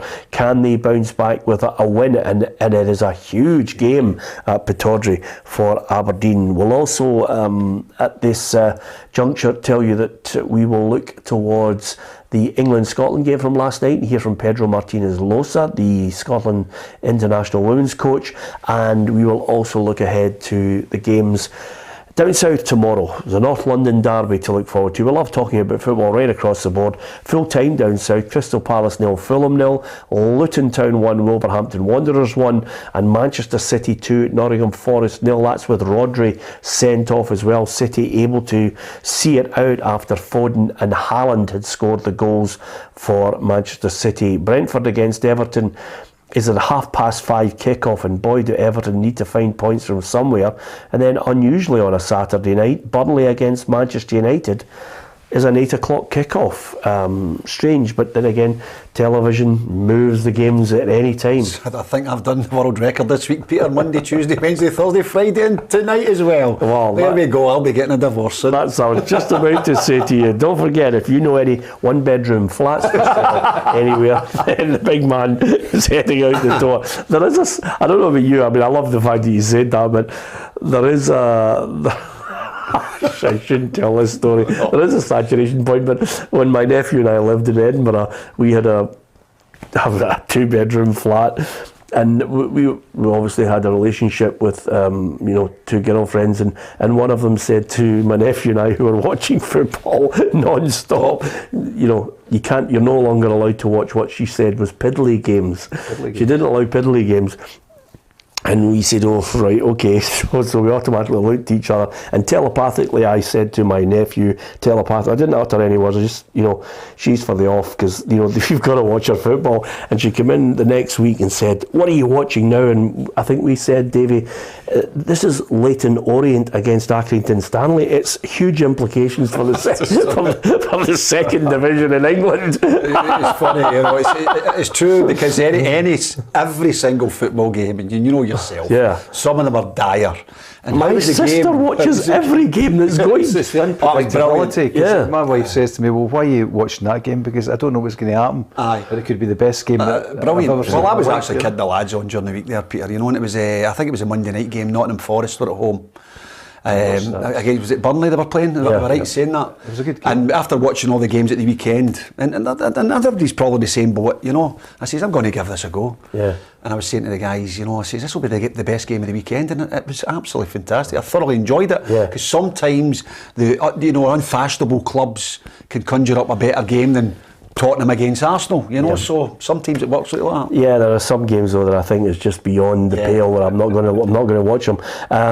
Chris Corey says, "Go on, ye Saints!" Absolutely, Chris, you're 100% right. Yeah. Mark Simpson says Peter Martin's gutted Celtic won and in style. Mark, just don't know where you're getting that from. Our job here is just to comment on the game, the performances, and give you an opinion on the team, the manager at times. That's what you want. If you want, stale, opinions, there are certain radio stations and television stations that won't offer you that opinion, but you'll get it here. And if you want just your own club, then that's called Club TV. Who have we got at this Mirren game today, Peter? Alison McConnell is going to be there. Well, she'll tell us how St Mirren played then, because it'll be funny to see, or it'll be interesting to see, if they played the football in a certain style that got them the win. Did they deserve the 2-0? Were they far better than Hearts, or was it just a go over the line and get the 3 points? Because I think that's just 2 points off of Celtic sitting second top, I believe. Yes. Yeah. And I'm just about to say to you, Peter Brady said Alan Clark was the Leeds ghost. Strangely enough, I'm not sure he was, Peter. I think Alan Clark was known as Sniffer. That was his nickname, Sniffer Clark. He was a fantastic player.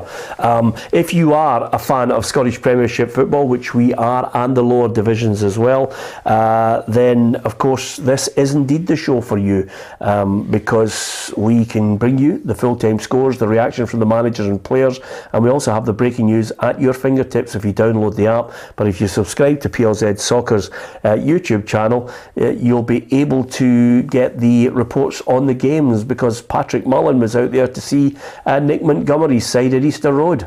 Full time here at Easter Road, and it's finished. Hibernian 2, St Johnstone 0. It is a first win for new boss Nick Montgomery as his side cruised to a 2-goal victory. His side took the lead in just the 34th minute when a Joel Newell cross was looped into the back post, and there was Lewis Miller to prod the ball home. Hibs got their second in the second half in the 68th minute when Dylan Vente got on the end of a perfectly weighted through ball by Adam Lafondre and slotted it home into the bottom left-hand corner. And Nick Montgomery's first press conference, he said to the press he would focus on the academy, and focus on the academy is what he did today. Rory Whittaker, at the age of 16 years old and 44 days, came onto the pitch as a substitute to become the youngest player ever to play for Hibernian at St Johnstone. It is the same old, another defeat and another game with no goals. All the pressure now is on their manager Stephen McLean, and I'll be speaking to him and Nick Montgomery straight after this. Yeah, it's an interesting one, because Stephen McLean will have what I've witnessed in many a manager, that stare, just basically he's answering questions and wondering how he can get a trick out of the team, how he can stimulate them to try and give them something. Threatened them a couple of weeks ago, didn't he? He says, that's not good enough, I'm going to have to make changes. There's guys that will come in, the more experienced guys have let me down. And it kind of worked to a certain extent for a while against Rangers. A bit jittery, weren't they? Rangers for about 50-60 minutes until they got their second goal. But there's another defeat again today, so he's under pressure, Dave. Well, I think when they had that draw at Celtic, I think everybody thought, well, that's him turned. Yeah. But I think he made 6-7 changes today, so that always doesn't work. Yeah. You need a bit of consistency in your team. Yeah, absolutely. Scoreline of the day, you will have your own favourite. Why not tell us what it's all about on the feed here on our YouTube channel, and of course on Facebook and Twitter as well. We are live on a Saturday on all three platforms, bringing you the half-time and full-time scores, reports from the games, and manager and player reaction. And if you hit the subscribe button, you'll join the football family here on PLZ Soccer. I think St Mirren certainly have a strong claim for result of the afternoon in the Scottish Premiership, because quite simply Celtic out in front, 16 points, tucked in 2 points behind them. St Mirren on 14 points, and then you have Motherwell on 10 and Rangers on 9 and Hibs on 7 with Hearts and Ross County.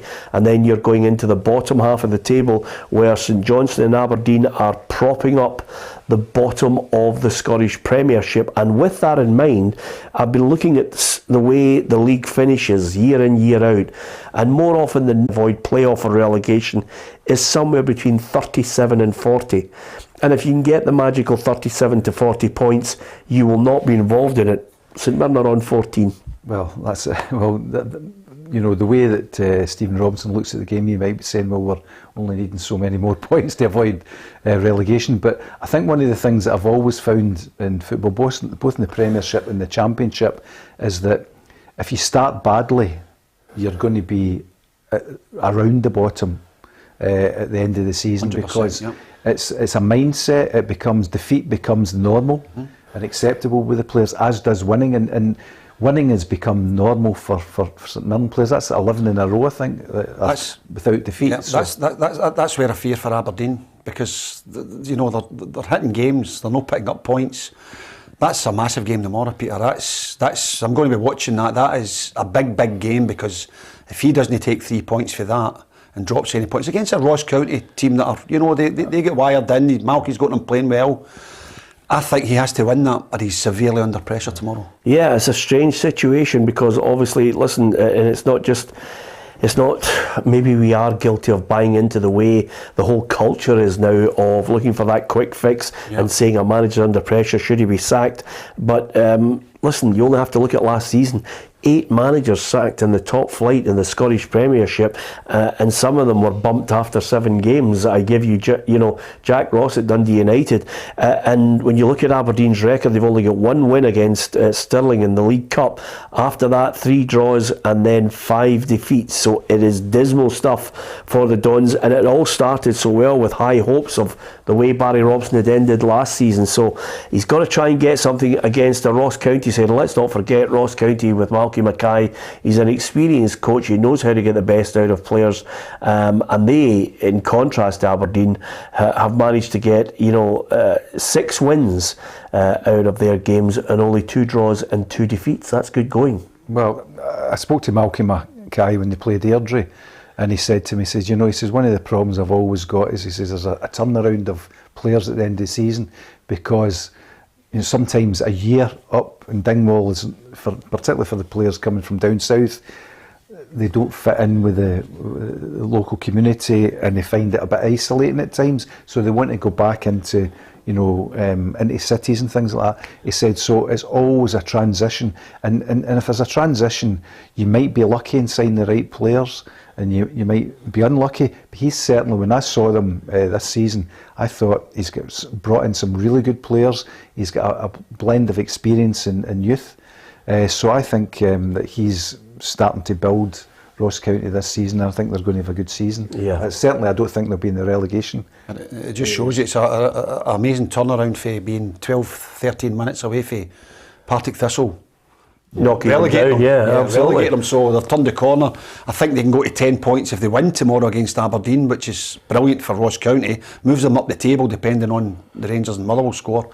But no, I think you're right, and I think that's a difficult situation for to be in up there, because if you're turning out that amount of players all the time, it's a difficult place to go, as you know, and it's hard if you're staying up there. In fact, I don't know how many people stay in Dingwall. I think they're probably the season tickets is the population of the town, you know. So no, difficult for guys coming up from England especially. But no, you're right. I mean, they've got some decent players, decent buys. He's got people that have been up there have done him a turn.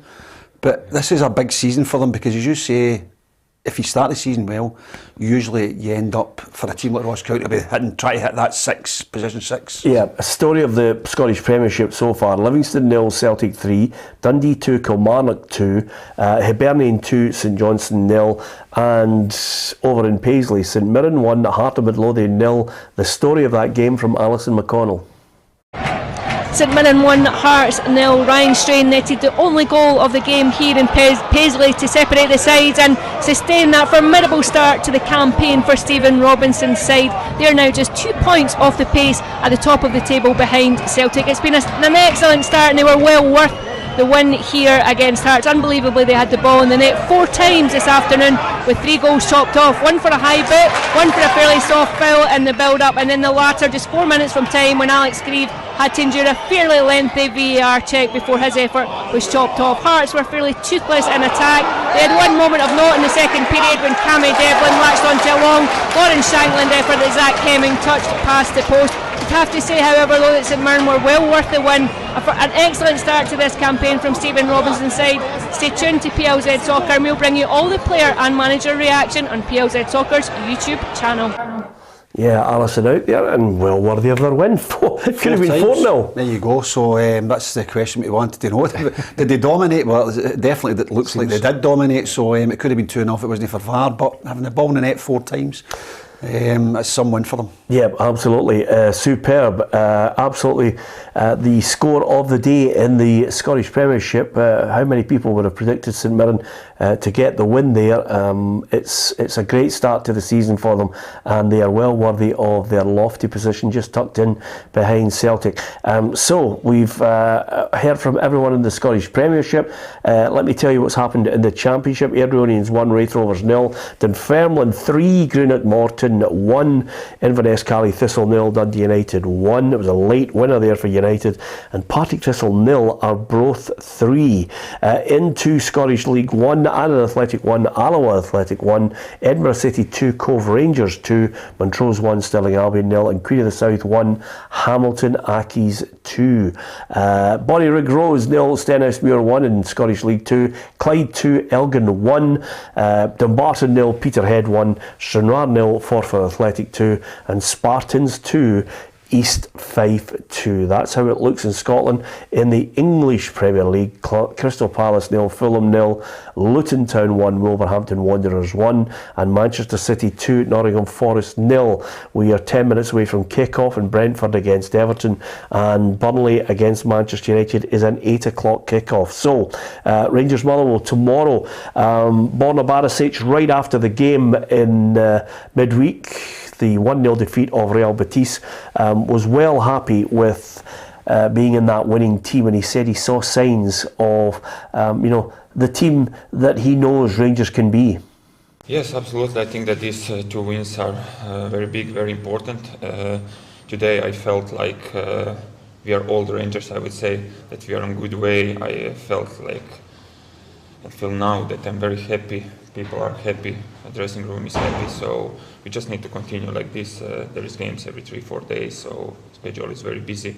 We need just to continue like this. Yeah, he's well happy with the way they played there, and the statement that he's saying about the way the team was playing. You look at the results in Europe. They've had some fantastic wins at home, 23 home wins. I mean, it's absolutely superb, the results in European football.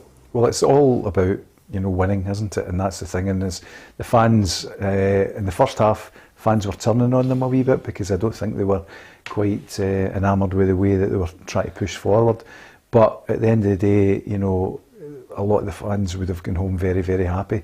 And I think it's something to build on, because it's a bit like we spoke about when you start the league campaign. If you get some results at the start, the confidence starts to build.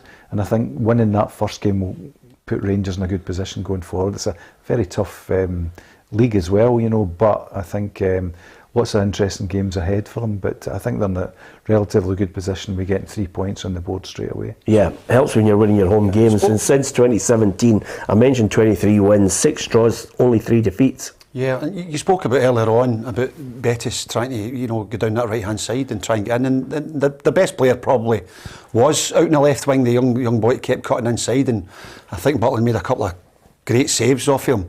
But I just think that possession-wise, Spanish teams, they like to keep the ball. I think Betis could still be playing there than now and no scored a goal, Peter. That's what I think. And I also think that Rangers hung on in there. It was a scrappy game, but it was a scrappy goal, but they got the 3 points. And they seem to be able to do it in Europe. It's a fantastic result. There, he's been immense for them. He's been a top signing. Is he one of the? I was going to say to you, is he the best signing for them this season? Absolutely, because I think you as a defender, you need a good goalkeeper, and he's immense. You got a lot of confidence in him, and he's made some incredible saves, hasn't he? Yeah, and of course they're coming up against the Motherwell side. If we're talking about St Mirren and their start to season, Motherwell equally as impressive, and Stuart Kettlewell knows what they have to do if they're going to take anything from Ibrox tomorrow. Then we hope we can try and transmit that into chances, goals, and ultimately you're searching for that clean sheet as well. As difficult as that will be, that's something that we'll be searching for on Sunday at 3 o'clock. Yeah, just trying to keep a clean sheet as ever. It's the old cliche, keep it quiet against Celtic and Rangers for 20 minutes, ride the storm and then try and pick one. Absolutely, and as well, his comments last week against St Mirren, he was disappointed that they could beat. He said he had a few chances to win that. He said his team played really well, so they'll still have a bit of confidence going to Ibrox. But Rangers fans will be behind them now after that midweek win in Europe, so that'll be very difficult. And I never ever bought into that. Let's try and keep them quiet the first 15-20 minutes, because a goal's a goal. You can lose 3 or 4 in the second half, Peter. You can lose 3 or 4 in the first 10 minutes of a game. So just play your game, sit in, compact, and then you're right. Try and hit them in the break and try and force a couple of corners and free kicks and see what they're made of up the other end, because they know they've got a guy who is going to take a special goal to put one beyond Butland. So not good luck to them, but it's going to be tough, I think, at Ibrox. I think I've got Rangers to win it by 2-1. How do you see it in the predictor? Well, I think you're actually not too far away. I think, as I say, this area on the right-hand side of Rangers, it's a big area. I think if Tavernier pushes forward, then Goldson's coming across only so far. Yeah. And I think why he's not pushing up, or why the defence is, because I don't think they've got a lot of pace in the two centre-backs. And I think if they push up too far, a ball in the back, then they're done. And I think that's probably in their mindset when they come on and they start the game. They don't want to give anything away. And that's maybe why in the second half they try and push up a wee bit more. We spoke about this last week. We spoke about his role, him and Barisic up the right-hand side and the left-hand side. Personally, for me, it would have been a dream come true, because these guys just deliver the ball into that box. Something maybe different from what Celtic do. Celtic used to do that, but they've stopped doing that, since Brendan Rodgers has come back in. Since Danny McGrain retired. Yeah, well, Danny. Let's talk about legend there. There's a legend, absolutely.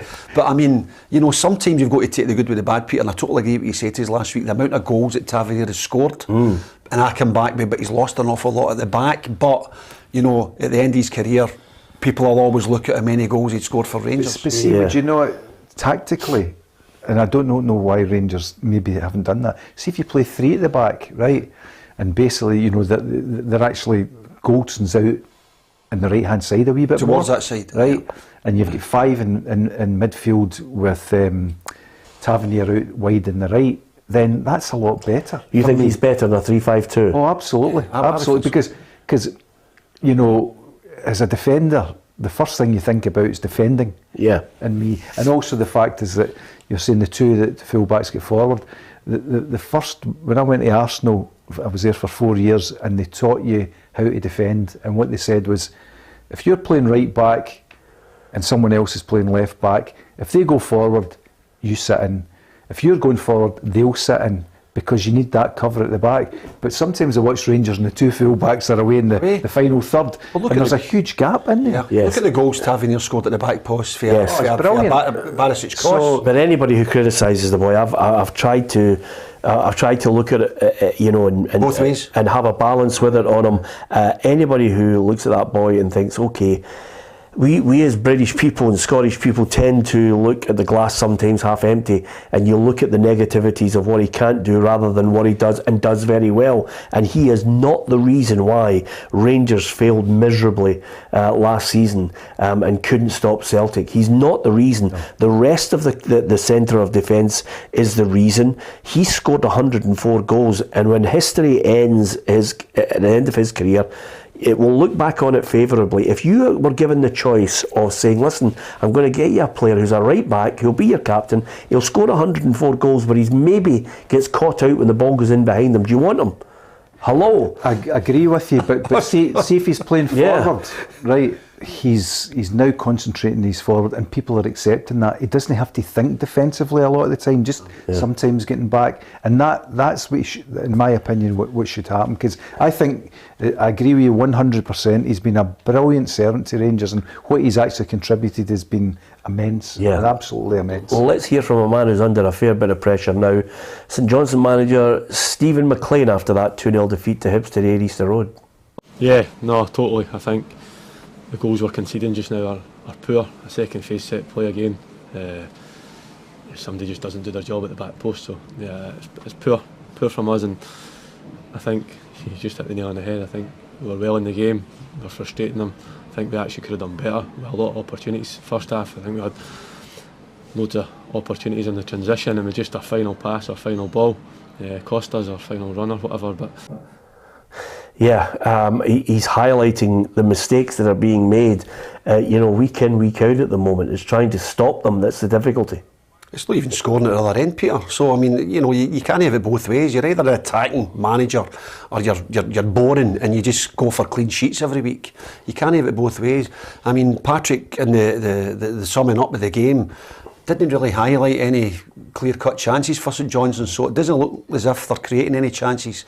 And then he's blaming a couple of guys at the back, which is their job, because you know yourself, you know when you go out in that park, the manager can only do so much, and if you're worked on something and you switch off, you're going to lose a goal. But you look at the St Johnstone lineup right now, Meathoff in goal, Brown, McClellan, Considine and Robinson, Phillips just in front of that back four, and then you've got the four in front of them, Carey, McPherson, Sprangler, Wright, and then you're going to the well again and again, hoping that Stevie May's got his shooting boots on, and that is not a winning combination for me. He's not a one striker player. No. He needs someone up with him to take the pressure. One big guy, Big Ali. A Chris Kane.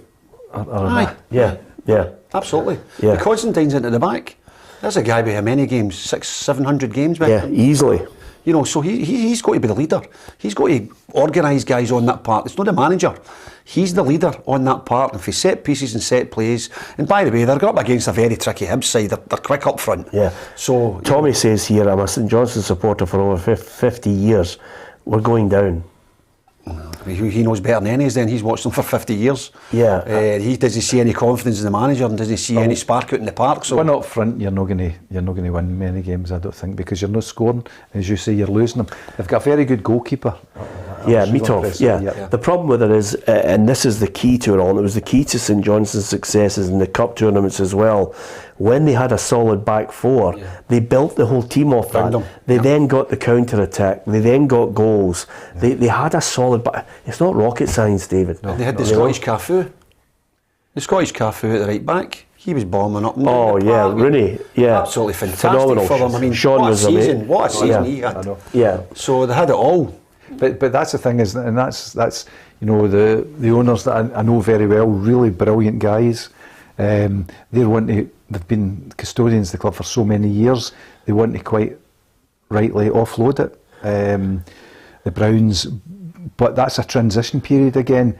They've taken money out of the budget. There's a lot of players left. It's a difficult, even for an experienced manager, that's a really difficult transition. And I feel sorry for Stephen McLean, because that'll be his legacy if St Johnstone go down, rather than maybe all the good work he does, because I'm sure, I know that he works very, very hard, but it becomes difficult. It becomes a task that you can't achieve. Yeah, and Danny says St Johnstone have overachieved in recent years. Of course they have. But they had a good manager in Callum Davison. He got the best out of a group of players that just all gelled together at the right time, and circumstances elsewhere in other clubs it fell nicely for them. And if you're talking, when you're looking at it, you're saying to yourself, my God, this club has won a Scottish Cup. It's an Elite Cup. It's magnificent. Could have been a St Johnstone supporter for 20. What's the guy's name? Stephen, was it?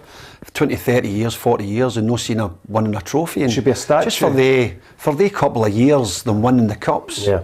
I mean, that's fantastic. It is. Earlier on today, the early kick-off was out there at Livingston against Celtic. It was Livingston 0, Celtic 3. Celtic it was so impressive when they were on the park with 11 players. But even when they went down to 10 men, they were comfortable enough to cruise through to that 3-0 win. Let's hear from Mo Sangari, who had an interesting comment after this match and the defeat. And there wasn't much in the game. That game today wasn't a 3-0 game. And for everyone watching, you could tell that. But to say that, this is what I said also, never underestimate anyone you're playing against. So you could say that, they're top teams, but we've competed well against them. Doesn't mean we can't play the low standard team that people put it as and still not lose, because, like I said, it's a game of football. Never underestimate anyone. I love his attitude, David. Yeah, I thought he looked actually quite good. I can't believe he substituted him. Did he have a couple of chances? Yeah, but he was the best player for Livy. Yeah. They took him off. He was getting into really great positions. Yeah, I felt sorry for James Forrest. This is his first appearance for months and months and months and months, and they get obviously Fall guy. Yeah, he gets hooked for and Tommy says 2 Scottish Cups, Peter, 2014 and 2021. Yeah, absolutely, and I can remember going up and doing the tribute dinner, Tommy Wright and all the boys, and there was a great camaraderie, great spirit among them all, and we had a great night, great laugh. Chris Miller was in that side as well, a great bunch of guys, and I think as time goes on, they'll be doing dinners up in St Johnstone forever and a day on those 2 cup-winning teams, absolutely. And Chris says St Johnstone unfortunately have had poor management recently, but their average attendance suggests they're a championship club. Yeah, I mean, that's the difficulty sometimes, is trying to engage people and get them to come out to football matches.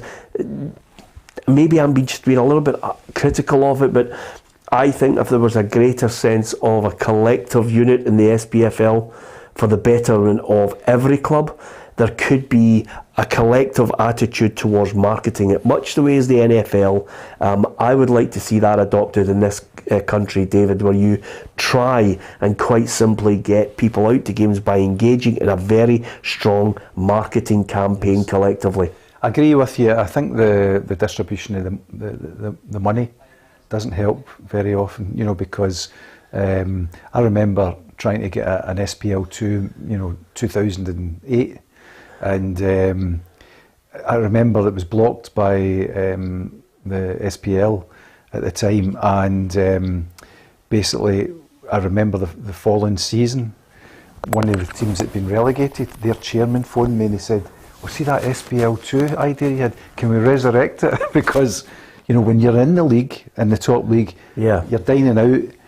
When you're at that kind of in the championship, maybe aspiring full-time clubs aspiring to get there, the money it's a lot better than it was. Yeah. But there's still a distribution anomaly amongst the top to the bottom. You spoke earlier on about Malky Mackay and the difficulty he's got attracting people up there. There's a huge turnover in players. In Dingwall, Perth's a beautiful area, a decent stadium, they've won 2 cups. What's stopping them? I mean, after winning, how much did their attendance go up after winning the cups? And was there any new fans that were going to watch them if they gave up again? Yeah. What's their average crowd, Peter? It's a big problem. I remember when I was at Dundee, we used to play against St Johnstone, and 2,000 was the kind of limit that they got, they've got 2,000 core fans who are brilliant for the club. But it's that difficulty because the money's not filtering through, you're talking about, the marketing is hugely important across and benefits of it. They're in a bigger catchment area than Dingwall, really, because they 2,500, 2,000 as well. You should do what Sir Alex Ferguson managed to do for St Mirren. Get out there with a loudhailer and start going around the streets and say, by the way, here are the special packages we've got. Come and watch us. If you don't come, you're going to get that. I forgot to mention that part. No, he was absolutely brilliant. I mean, you talk about I talked to Frank McAvenny, Tony Fitzpatrick and all of the guys that played in those great sides. St Mirren qualified for Europe on a regular basis with some top drawer players, and dare I suggest it, you look at it now and you look at this table, Celtic are on 16 points, St Mirren on 14, Motherwell 10, Rangers 9, Hibs, Hearts and Ross County on 7, then it's Kilmarnock, Dundee and Livingston on 6, and Aberdeen and St Johnstone 2 points, just propping up the Scottish Premiership table. Incredible. St Mirren might be thinking about European football. I know their fans were asked the question today across our social media platforms and they went, maybe a wee bit too early, we'll wait and see how things go. But when you consider, as I mentioned to David there a little bit tongue-in-cheek, 37 points to 40 is the average for avoiding playoffs or indeed relegation. St Mirren are on their way with 14 points already. So Stephen Robinson, if he says it in a press conference, I'm going to pull him up on the basis that calm your jets. Your team should be looking towards top 6 easily again. That would also suggest that Aberdeen are going to have to go on some run then, aren't they? 37 points, but they're on 2. Yeah, they're going to have to go on some run. I mean, we're in 5 and 6 games, David. In the first, you're heading into that first quarter saying, That is just terrible. It's a terrible performance from an Aberdeen side. And by the way, you can't accuse Dave Cormack of not backing him. No. He's backed him. So tomorrow's game is absolutely massive for them.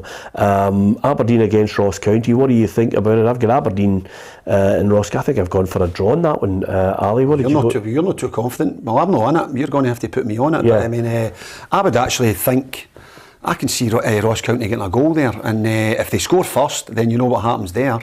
The Boo boys are out and Aberdeen players maybe go and hide. So if Aberdeen score first, I think they can actually go in and win the game. But I can see both teams scoring in that match. Yeah, great result for Celtic today. 3-0 winners over Livingston. Dundee 2, Kilmarnock 2. It was a late equaliser for Dundee, and a welcome one for Tony Docherty against his old sidekick there, Derek McInnes. Share of the spoils. Nick Montgomery, first game in charge at home this time at Easter Road, and I think the fans were very appreciative of the way the team performed in his first home game in charge, because they got a 2-0 win, and there was a debutant at 16 years and 44 days, Rory Whittaker there. So it'll be just a massive day for him, and he'll be going home with his family thinking, Yahoo, made my debut for Hibs, got a bonus as well. St Mirren 1, Hearts 0. Surely the scoreline of the afternoon in the Scottish Premiership, because the Saints just keep marching on. Great result for Stephen Robinson's side, Ryan Strain scoring early on inside 10 minutes, and then from there they had 3 goals disallowed, so that gives you an indication of how well they've performed. Interestingly enough, Alison McConnell's been on her travels. She's at the St Mirren Park, and we'll hear from Stephen Robinson on that win shortly. Yesterday for PLZ Soccer, she was down there at the Stadium of Light in Sunderland watching England 2, Scotland 1 in that Nations League qualifier, and I think Scotland really gave a good account of themselves. Pedro Martinez Losa, the Scotland international women's manager, not too happy. He thought they should have had a penalty that might have given them an even better result. For me, the only way I speak is because I have seen it very clear live, and I have no question. So yes, obviously we are polite in this level, so I say I think it's a clear penalty. I can't do anything else, just to tell my opinion. So I think, yeah, hopefully we have another other day. The decision is on our side. That's also part of football. Yeah, and Scotland have come a long way under Pedro Martinez Losa, and he deserves his new contract extension. Well done to him, and let's hope that the girls can go from strength to strength. That's a good result against a team, by the way. I'm sure they would have looked for the 2-2 draw in it, but this is a team that was in the World Cup final and just lost out narrowly to Spain. So again, Scotland giving a good account of themselves, and of course domestically we're following what's happening in the SWPL and the Women's Football Show with Kerry Pollock, Alison McConnell and special guests every week.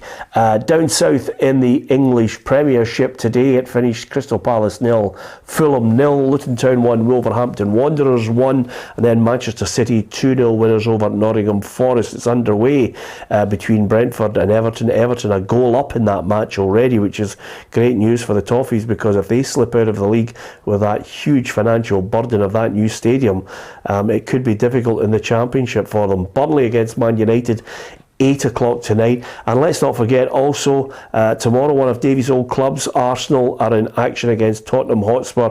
It is incredible the start that Spurs have had. The fans are buying into Ange Ball. They absolutely love Ange Postecoglou, and even with a minority of fans inside the Emirates Stadium tomorrow, Ange Postecoglou says he has experience of how a small bunch of fans can silence a huge amount of home supporters. Yeah, when we played Rangers, I think it was in my first year, we only had 700 Celtic supporters in there, and we won, and that was unbelievable. Where 700 at the end of the game could silence thousands. So, but wherever I've sort of been, all those kind of experiences, like I said, and I've been on the other side of it too, where it's not so good. And like I said, you remember all of them. That's the thing. Either way, some other results, you may tend to forget, particularly if you're in the game as long as I am. But derbies, you always remember them, and if you try and forget them, somebody will remind you from either camp.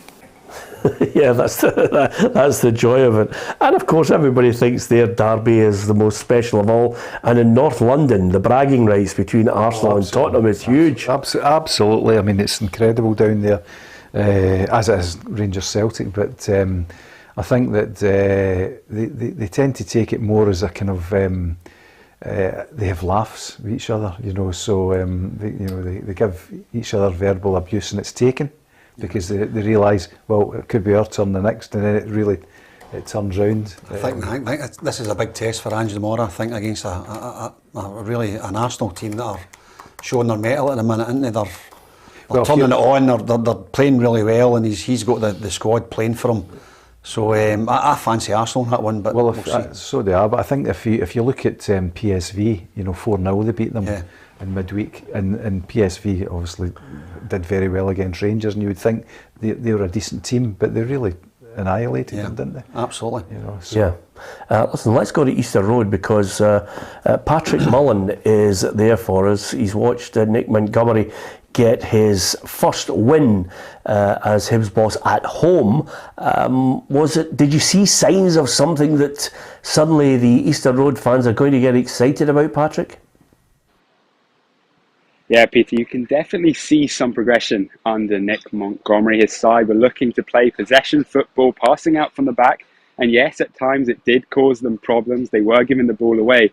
You can see how they can build on this and come from behind. They now have that youth player, that kid we were all talking about. He came off on the bench and they all look dangerous. Chances coming from the left and the right. And it is definitely a bright future at the moment for Nick Montgomery at Hibs. Yeah, early days. Obviously, he has, highlighted to a number of people, anybody who was listening really, that he was going to give youth its chance, because he did that at Central Coast Mariners. He's certainly going to try and do that with Hibernian while still trying to get the results. Who was the star man for you today in green and white? It has to be the opening goal scorer, Lewis Miller. He played at right back today. And he did get that opening goal, but it was this defensive ability today that really made him my man of the match. He just completely dominated at that right-hand side. And yes, he was one of those that gave the ball away almost numerous occasions, but every single time he was the one tracking back, winning it, and the crowd were absolutely loving it. Worrying times, I suppose, if you are going to have a home game where you try and get your first win. St Johnstone is the ideal cannon fodder. We're worried about them. Are you? I think everyone has got to be worried for Stephen McLean's job. They just looked like they had nothing going ahead. They've only scored 2 goals, and both of them coming in the same game this season. They just seem to be creating absolutely nothing unless the other team hands them on a plate. Every chance they had in that first half all came from Hibernian losing the ball, giving it to them, and they going in on goal and scuffing that chances. In the second half, they created nothing because Hibs were a lot more solid. Yeah, absolutely. Thanks to Patrick Mullen there, watching Hibs against St Johnstone, and a happy group of Hibbies, including Andrew Breslin, who says, I'm a very happy Hibbie tonight, and I'm sure so many of the supporters will be as well. Getting that win, can they propel themselves up the table? They're in that nice little clutch of 3 teams, Hibs, Hearts and Ross County, who are on 7 points, Ali. Yeah, they had to win today as well to get up the table. It's a great start for Nick Montgomery. It really is a great start for him. As I said earlier on, it's a clean sheet. It's something they've not been able to do since the start of the season. But Ross County play tomorrow against Aberdeen. We spoke about that as well, so they can jump up the table again. It's getting really interesting. It's only the start of the season. And we're speaking about managers under pressure, how St Johnstone are doing at the bottom of the league, and how St Mirren are doing at the top end, and Ross County can move up there as well. So there's teams in areas where we didn't expect them to be, especially Aberdeen sitting second bottom. Yeah, let's hear from the Hibs manager, Nick Montgomery. Crowd at times wanting the boys to go forward at every opportunity, and thought we showed good composure, and we created some very good chances in the first half. Second half, again, I think we showed real composure in terms of our build-up, and we created a lot of opportunities. So I think 20 chances. If we make 20 chances every week, home and away, then with the quality that we've got in the team, hopefully we can score more goals. But clean sheet, really important today. Yeah, you can tell he's sticking to his guns on this. He knows the fans want to see him charge forward as well, but he places value on the clean sheet as well, David. Very much so, and one of the things that I think will be a benefit from this is that Hibs, I think their capacity is maybe 21,000.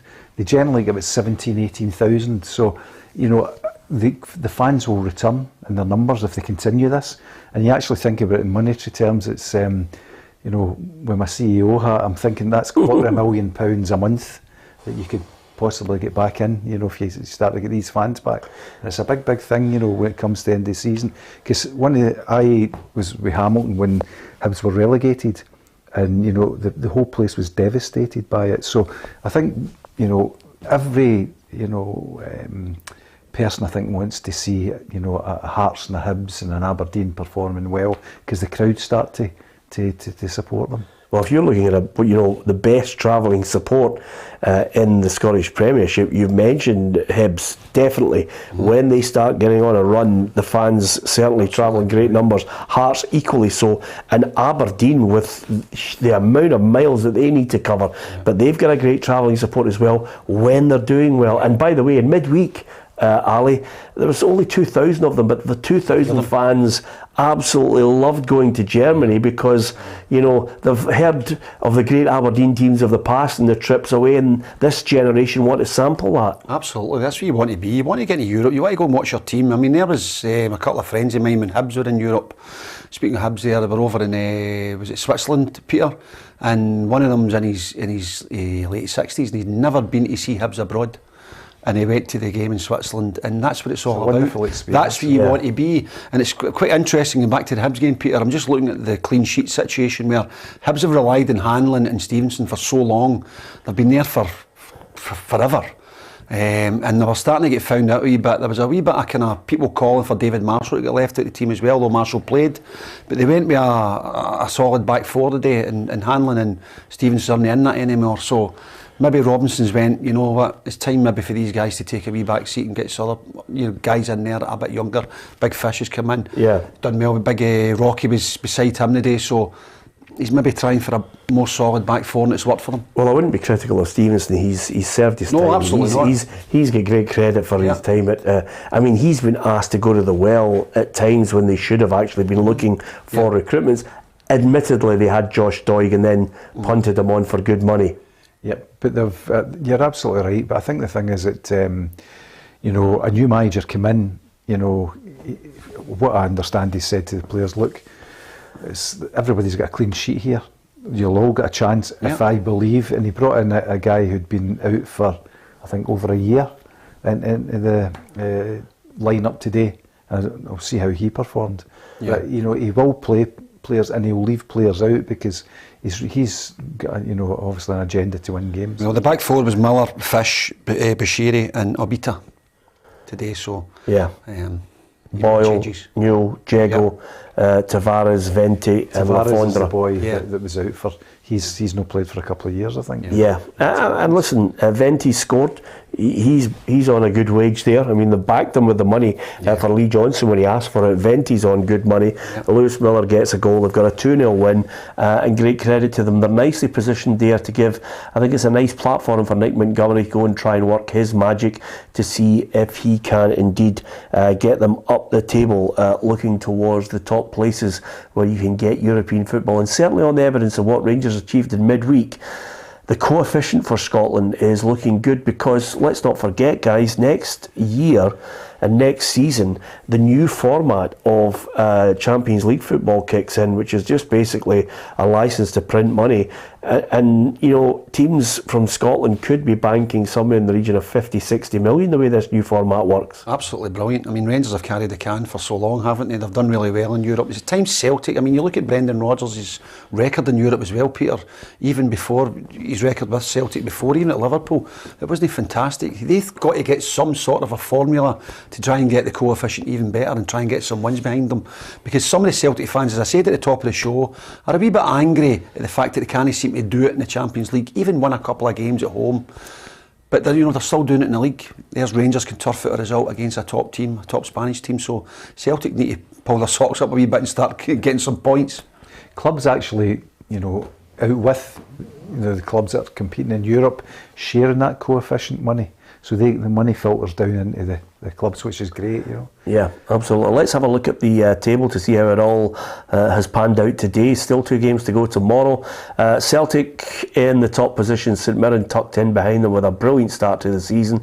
Motherwell are on 10 points, but they've got Rangers breathing down their neck, and Rangers can leapfrog Motherwell with a win tomorrow at Ibrox. Hibs, Hearts and Ross County on 7 points, and as we mentioned there, another 3 clubs, Kilmarnock, Dundee and Livingston on 6, and Aberdeen and St Johnstone propping up the table.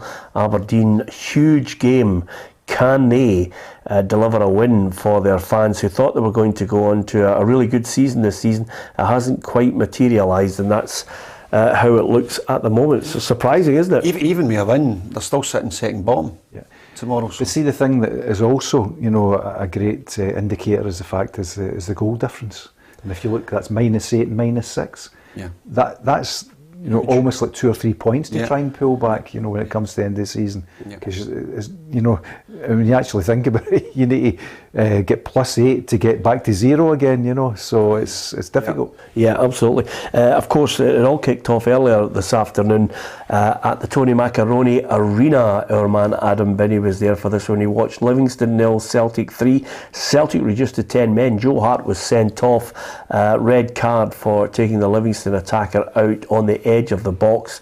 Of course, there was a goal-scoring opportunity. Some may well have deemed it reckless endangerment of another player, but either way, after they all checked an earlier possible offside, it all stood and Hart was sent off. But Celtic performed so well with 11 men, and at 10 men equally so, as they moved that ball about comfortably and got a 3-0 win, much to the annoyance of David Martindale. Wee bit. We're probably not expected to get anything from the game today in 11v11, but I'm not having when Celtic go down to 10 men for 60 minutes that we're not expected to get anything from the game. Our expectations go up at that point. We're expected to get something from the game, and the harsh reality is we got beat 2-0 with 10 men. I know the overall score was 3-0, but that's the harsh reality of the situation, and I don't think we defended our final third well enough, and that's something I'm going to have to look at.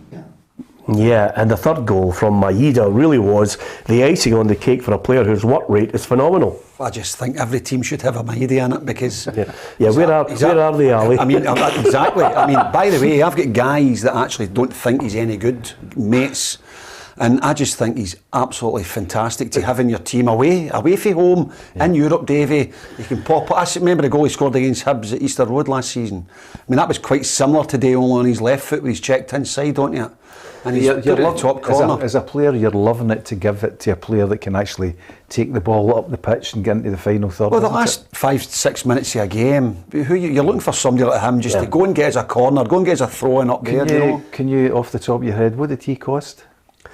Well, that's a good shout. It wasn't a lot of money, but I have to say this to you on the basis, and I don't know the figure, but on the basis of his work rate, his contribution to Celtic, if some of your mates are saying they don't like him, they don't know what he does, if he's playing Champions League football with Celtic, if they had, and I know Celtic fans who are not looking for Celtic to break the bank and sign 10 and 20 million pound players, but if they had supplemented what Brendan Rodgers was looking for, which is maybe 4 and 5 million pound players, 1 or 2 of them, to play at that level, because that's where Brendan Rodgers is being judged. Champions League football, he knows that Celtic are a Europa League team. Brendan Rodgers knows that, but if you could get 1 or 2 bits of quality to supplement the quality of Kyogo and Maeda, suddenly you've got a team that's looking not too bad. He needed a left back, he needed a goalkeeper as cover, top drawer goalkeeper, and maybe some people would have thought he might have needed something else in the middle of the park. I don't know,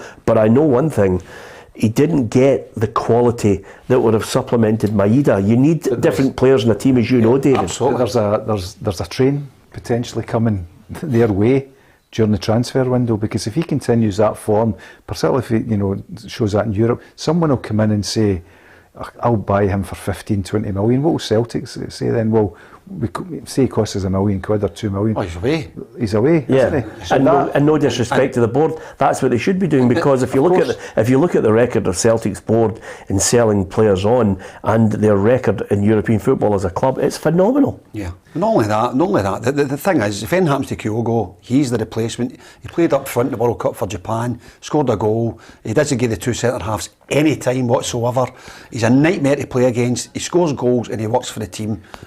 Top drawer player. Absolutely. And I think Paul Brady has summed it up beautifully, and he says Maeda, he only does 200 top quality sprints every game. and Paul, see his stats. Well, I was just about to say, Paul, you've summed it up perfectly. I mean, that's what he's like. If I would just love to sit behind the dugout and just look at his Fitbit and see what he's doing, what's his heart rate, and as he makes all these runs, tremendous credit to him. If I played in the same team as him, I'd be putting his heat mat on when he went in for a shower. The manager to be fair, actually, if he played in our team, Ali, I would have him just behind me so that I don't need to track any runners whatsoever. 100%. I could just stand and watch him. He was part of a good Celtic side and a good performance today. They saw off Livingston comfortably, cruised it to 3-0 at the Tony Macaroni Arena. 3-0 for Celtic against Livingston. Elsewhere, well, Dundee were ahead in the game against Kilmarnock. Then, of course, Kilmarnock fighting back. Dundee were down to 10 men. Josh Mulligan sent off. And the late show for them, because I think Tony Docherty would have been absolutely delighted that his Dundee side managed to get that equalising goal from Zach Rudden to give them a share of the spoils there against his old mucker Derek McInnes. And Nick Montgomery, just talking about the way he wants them to play football, well, they did today. They scored 2 goals and they were good for the 3 points against a St Johnstone side in deep trouble at the bottom end of the table. Score of the day has to go to Stephen Robinson, St Mirren. 1-0 against Hearts. They're still in second place in the table, and what a start to the season it has been for the St Mirren manager and his side. So they get all 3 points against Hearts. Stevie Naismith with a bit of work to do as the outright manager there at Tynecastle. That's how it looks in the Scottish Premiership, and hopefully tomorrow you can follow us across social media channels for Aberdeen Ross County and also Rangers against Motherwell to see how they all fare. If you hit the subscribe button on our YouTube channel, you'll join the football family. Neil Lennon will join us on Monday with Tam McManus and Ruffy back here. Both of them in the contract that they've signed with us must have 6 holidays a year, which is why we're only getting to know them in the first part of this season. So Tam will be back in the chair alongside Ruffy and myself and Neil Lennon. Hopefully he can join us for that. The Women's Football Show, Straight Talk, and let's not forget Journos to look forward to this week, as well as if you download the app, you get all the breaking news at your fingertips. So much variety on PLZ Soccer, and hopefully you're enjoying it and enjoying engaging with us as well. We'll speak to you on Monday, but follow us across our social media channels tomorrow for all the key games. From Davey, from Ali, and from myself, Peter Martin, thank you for listening and watching.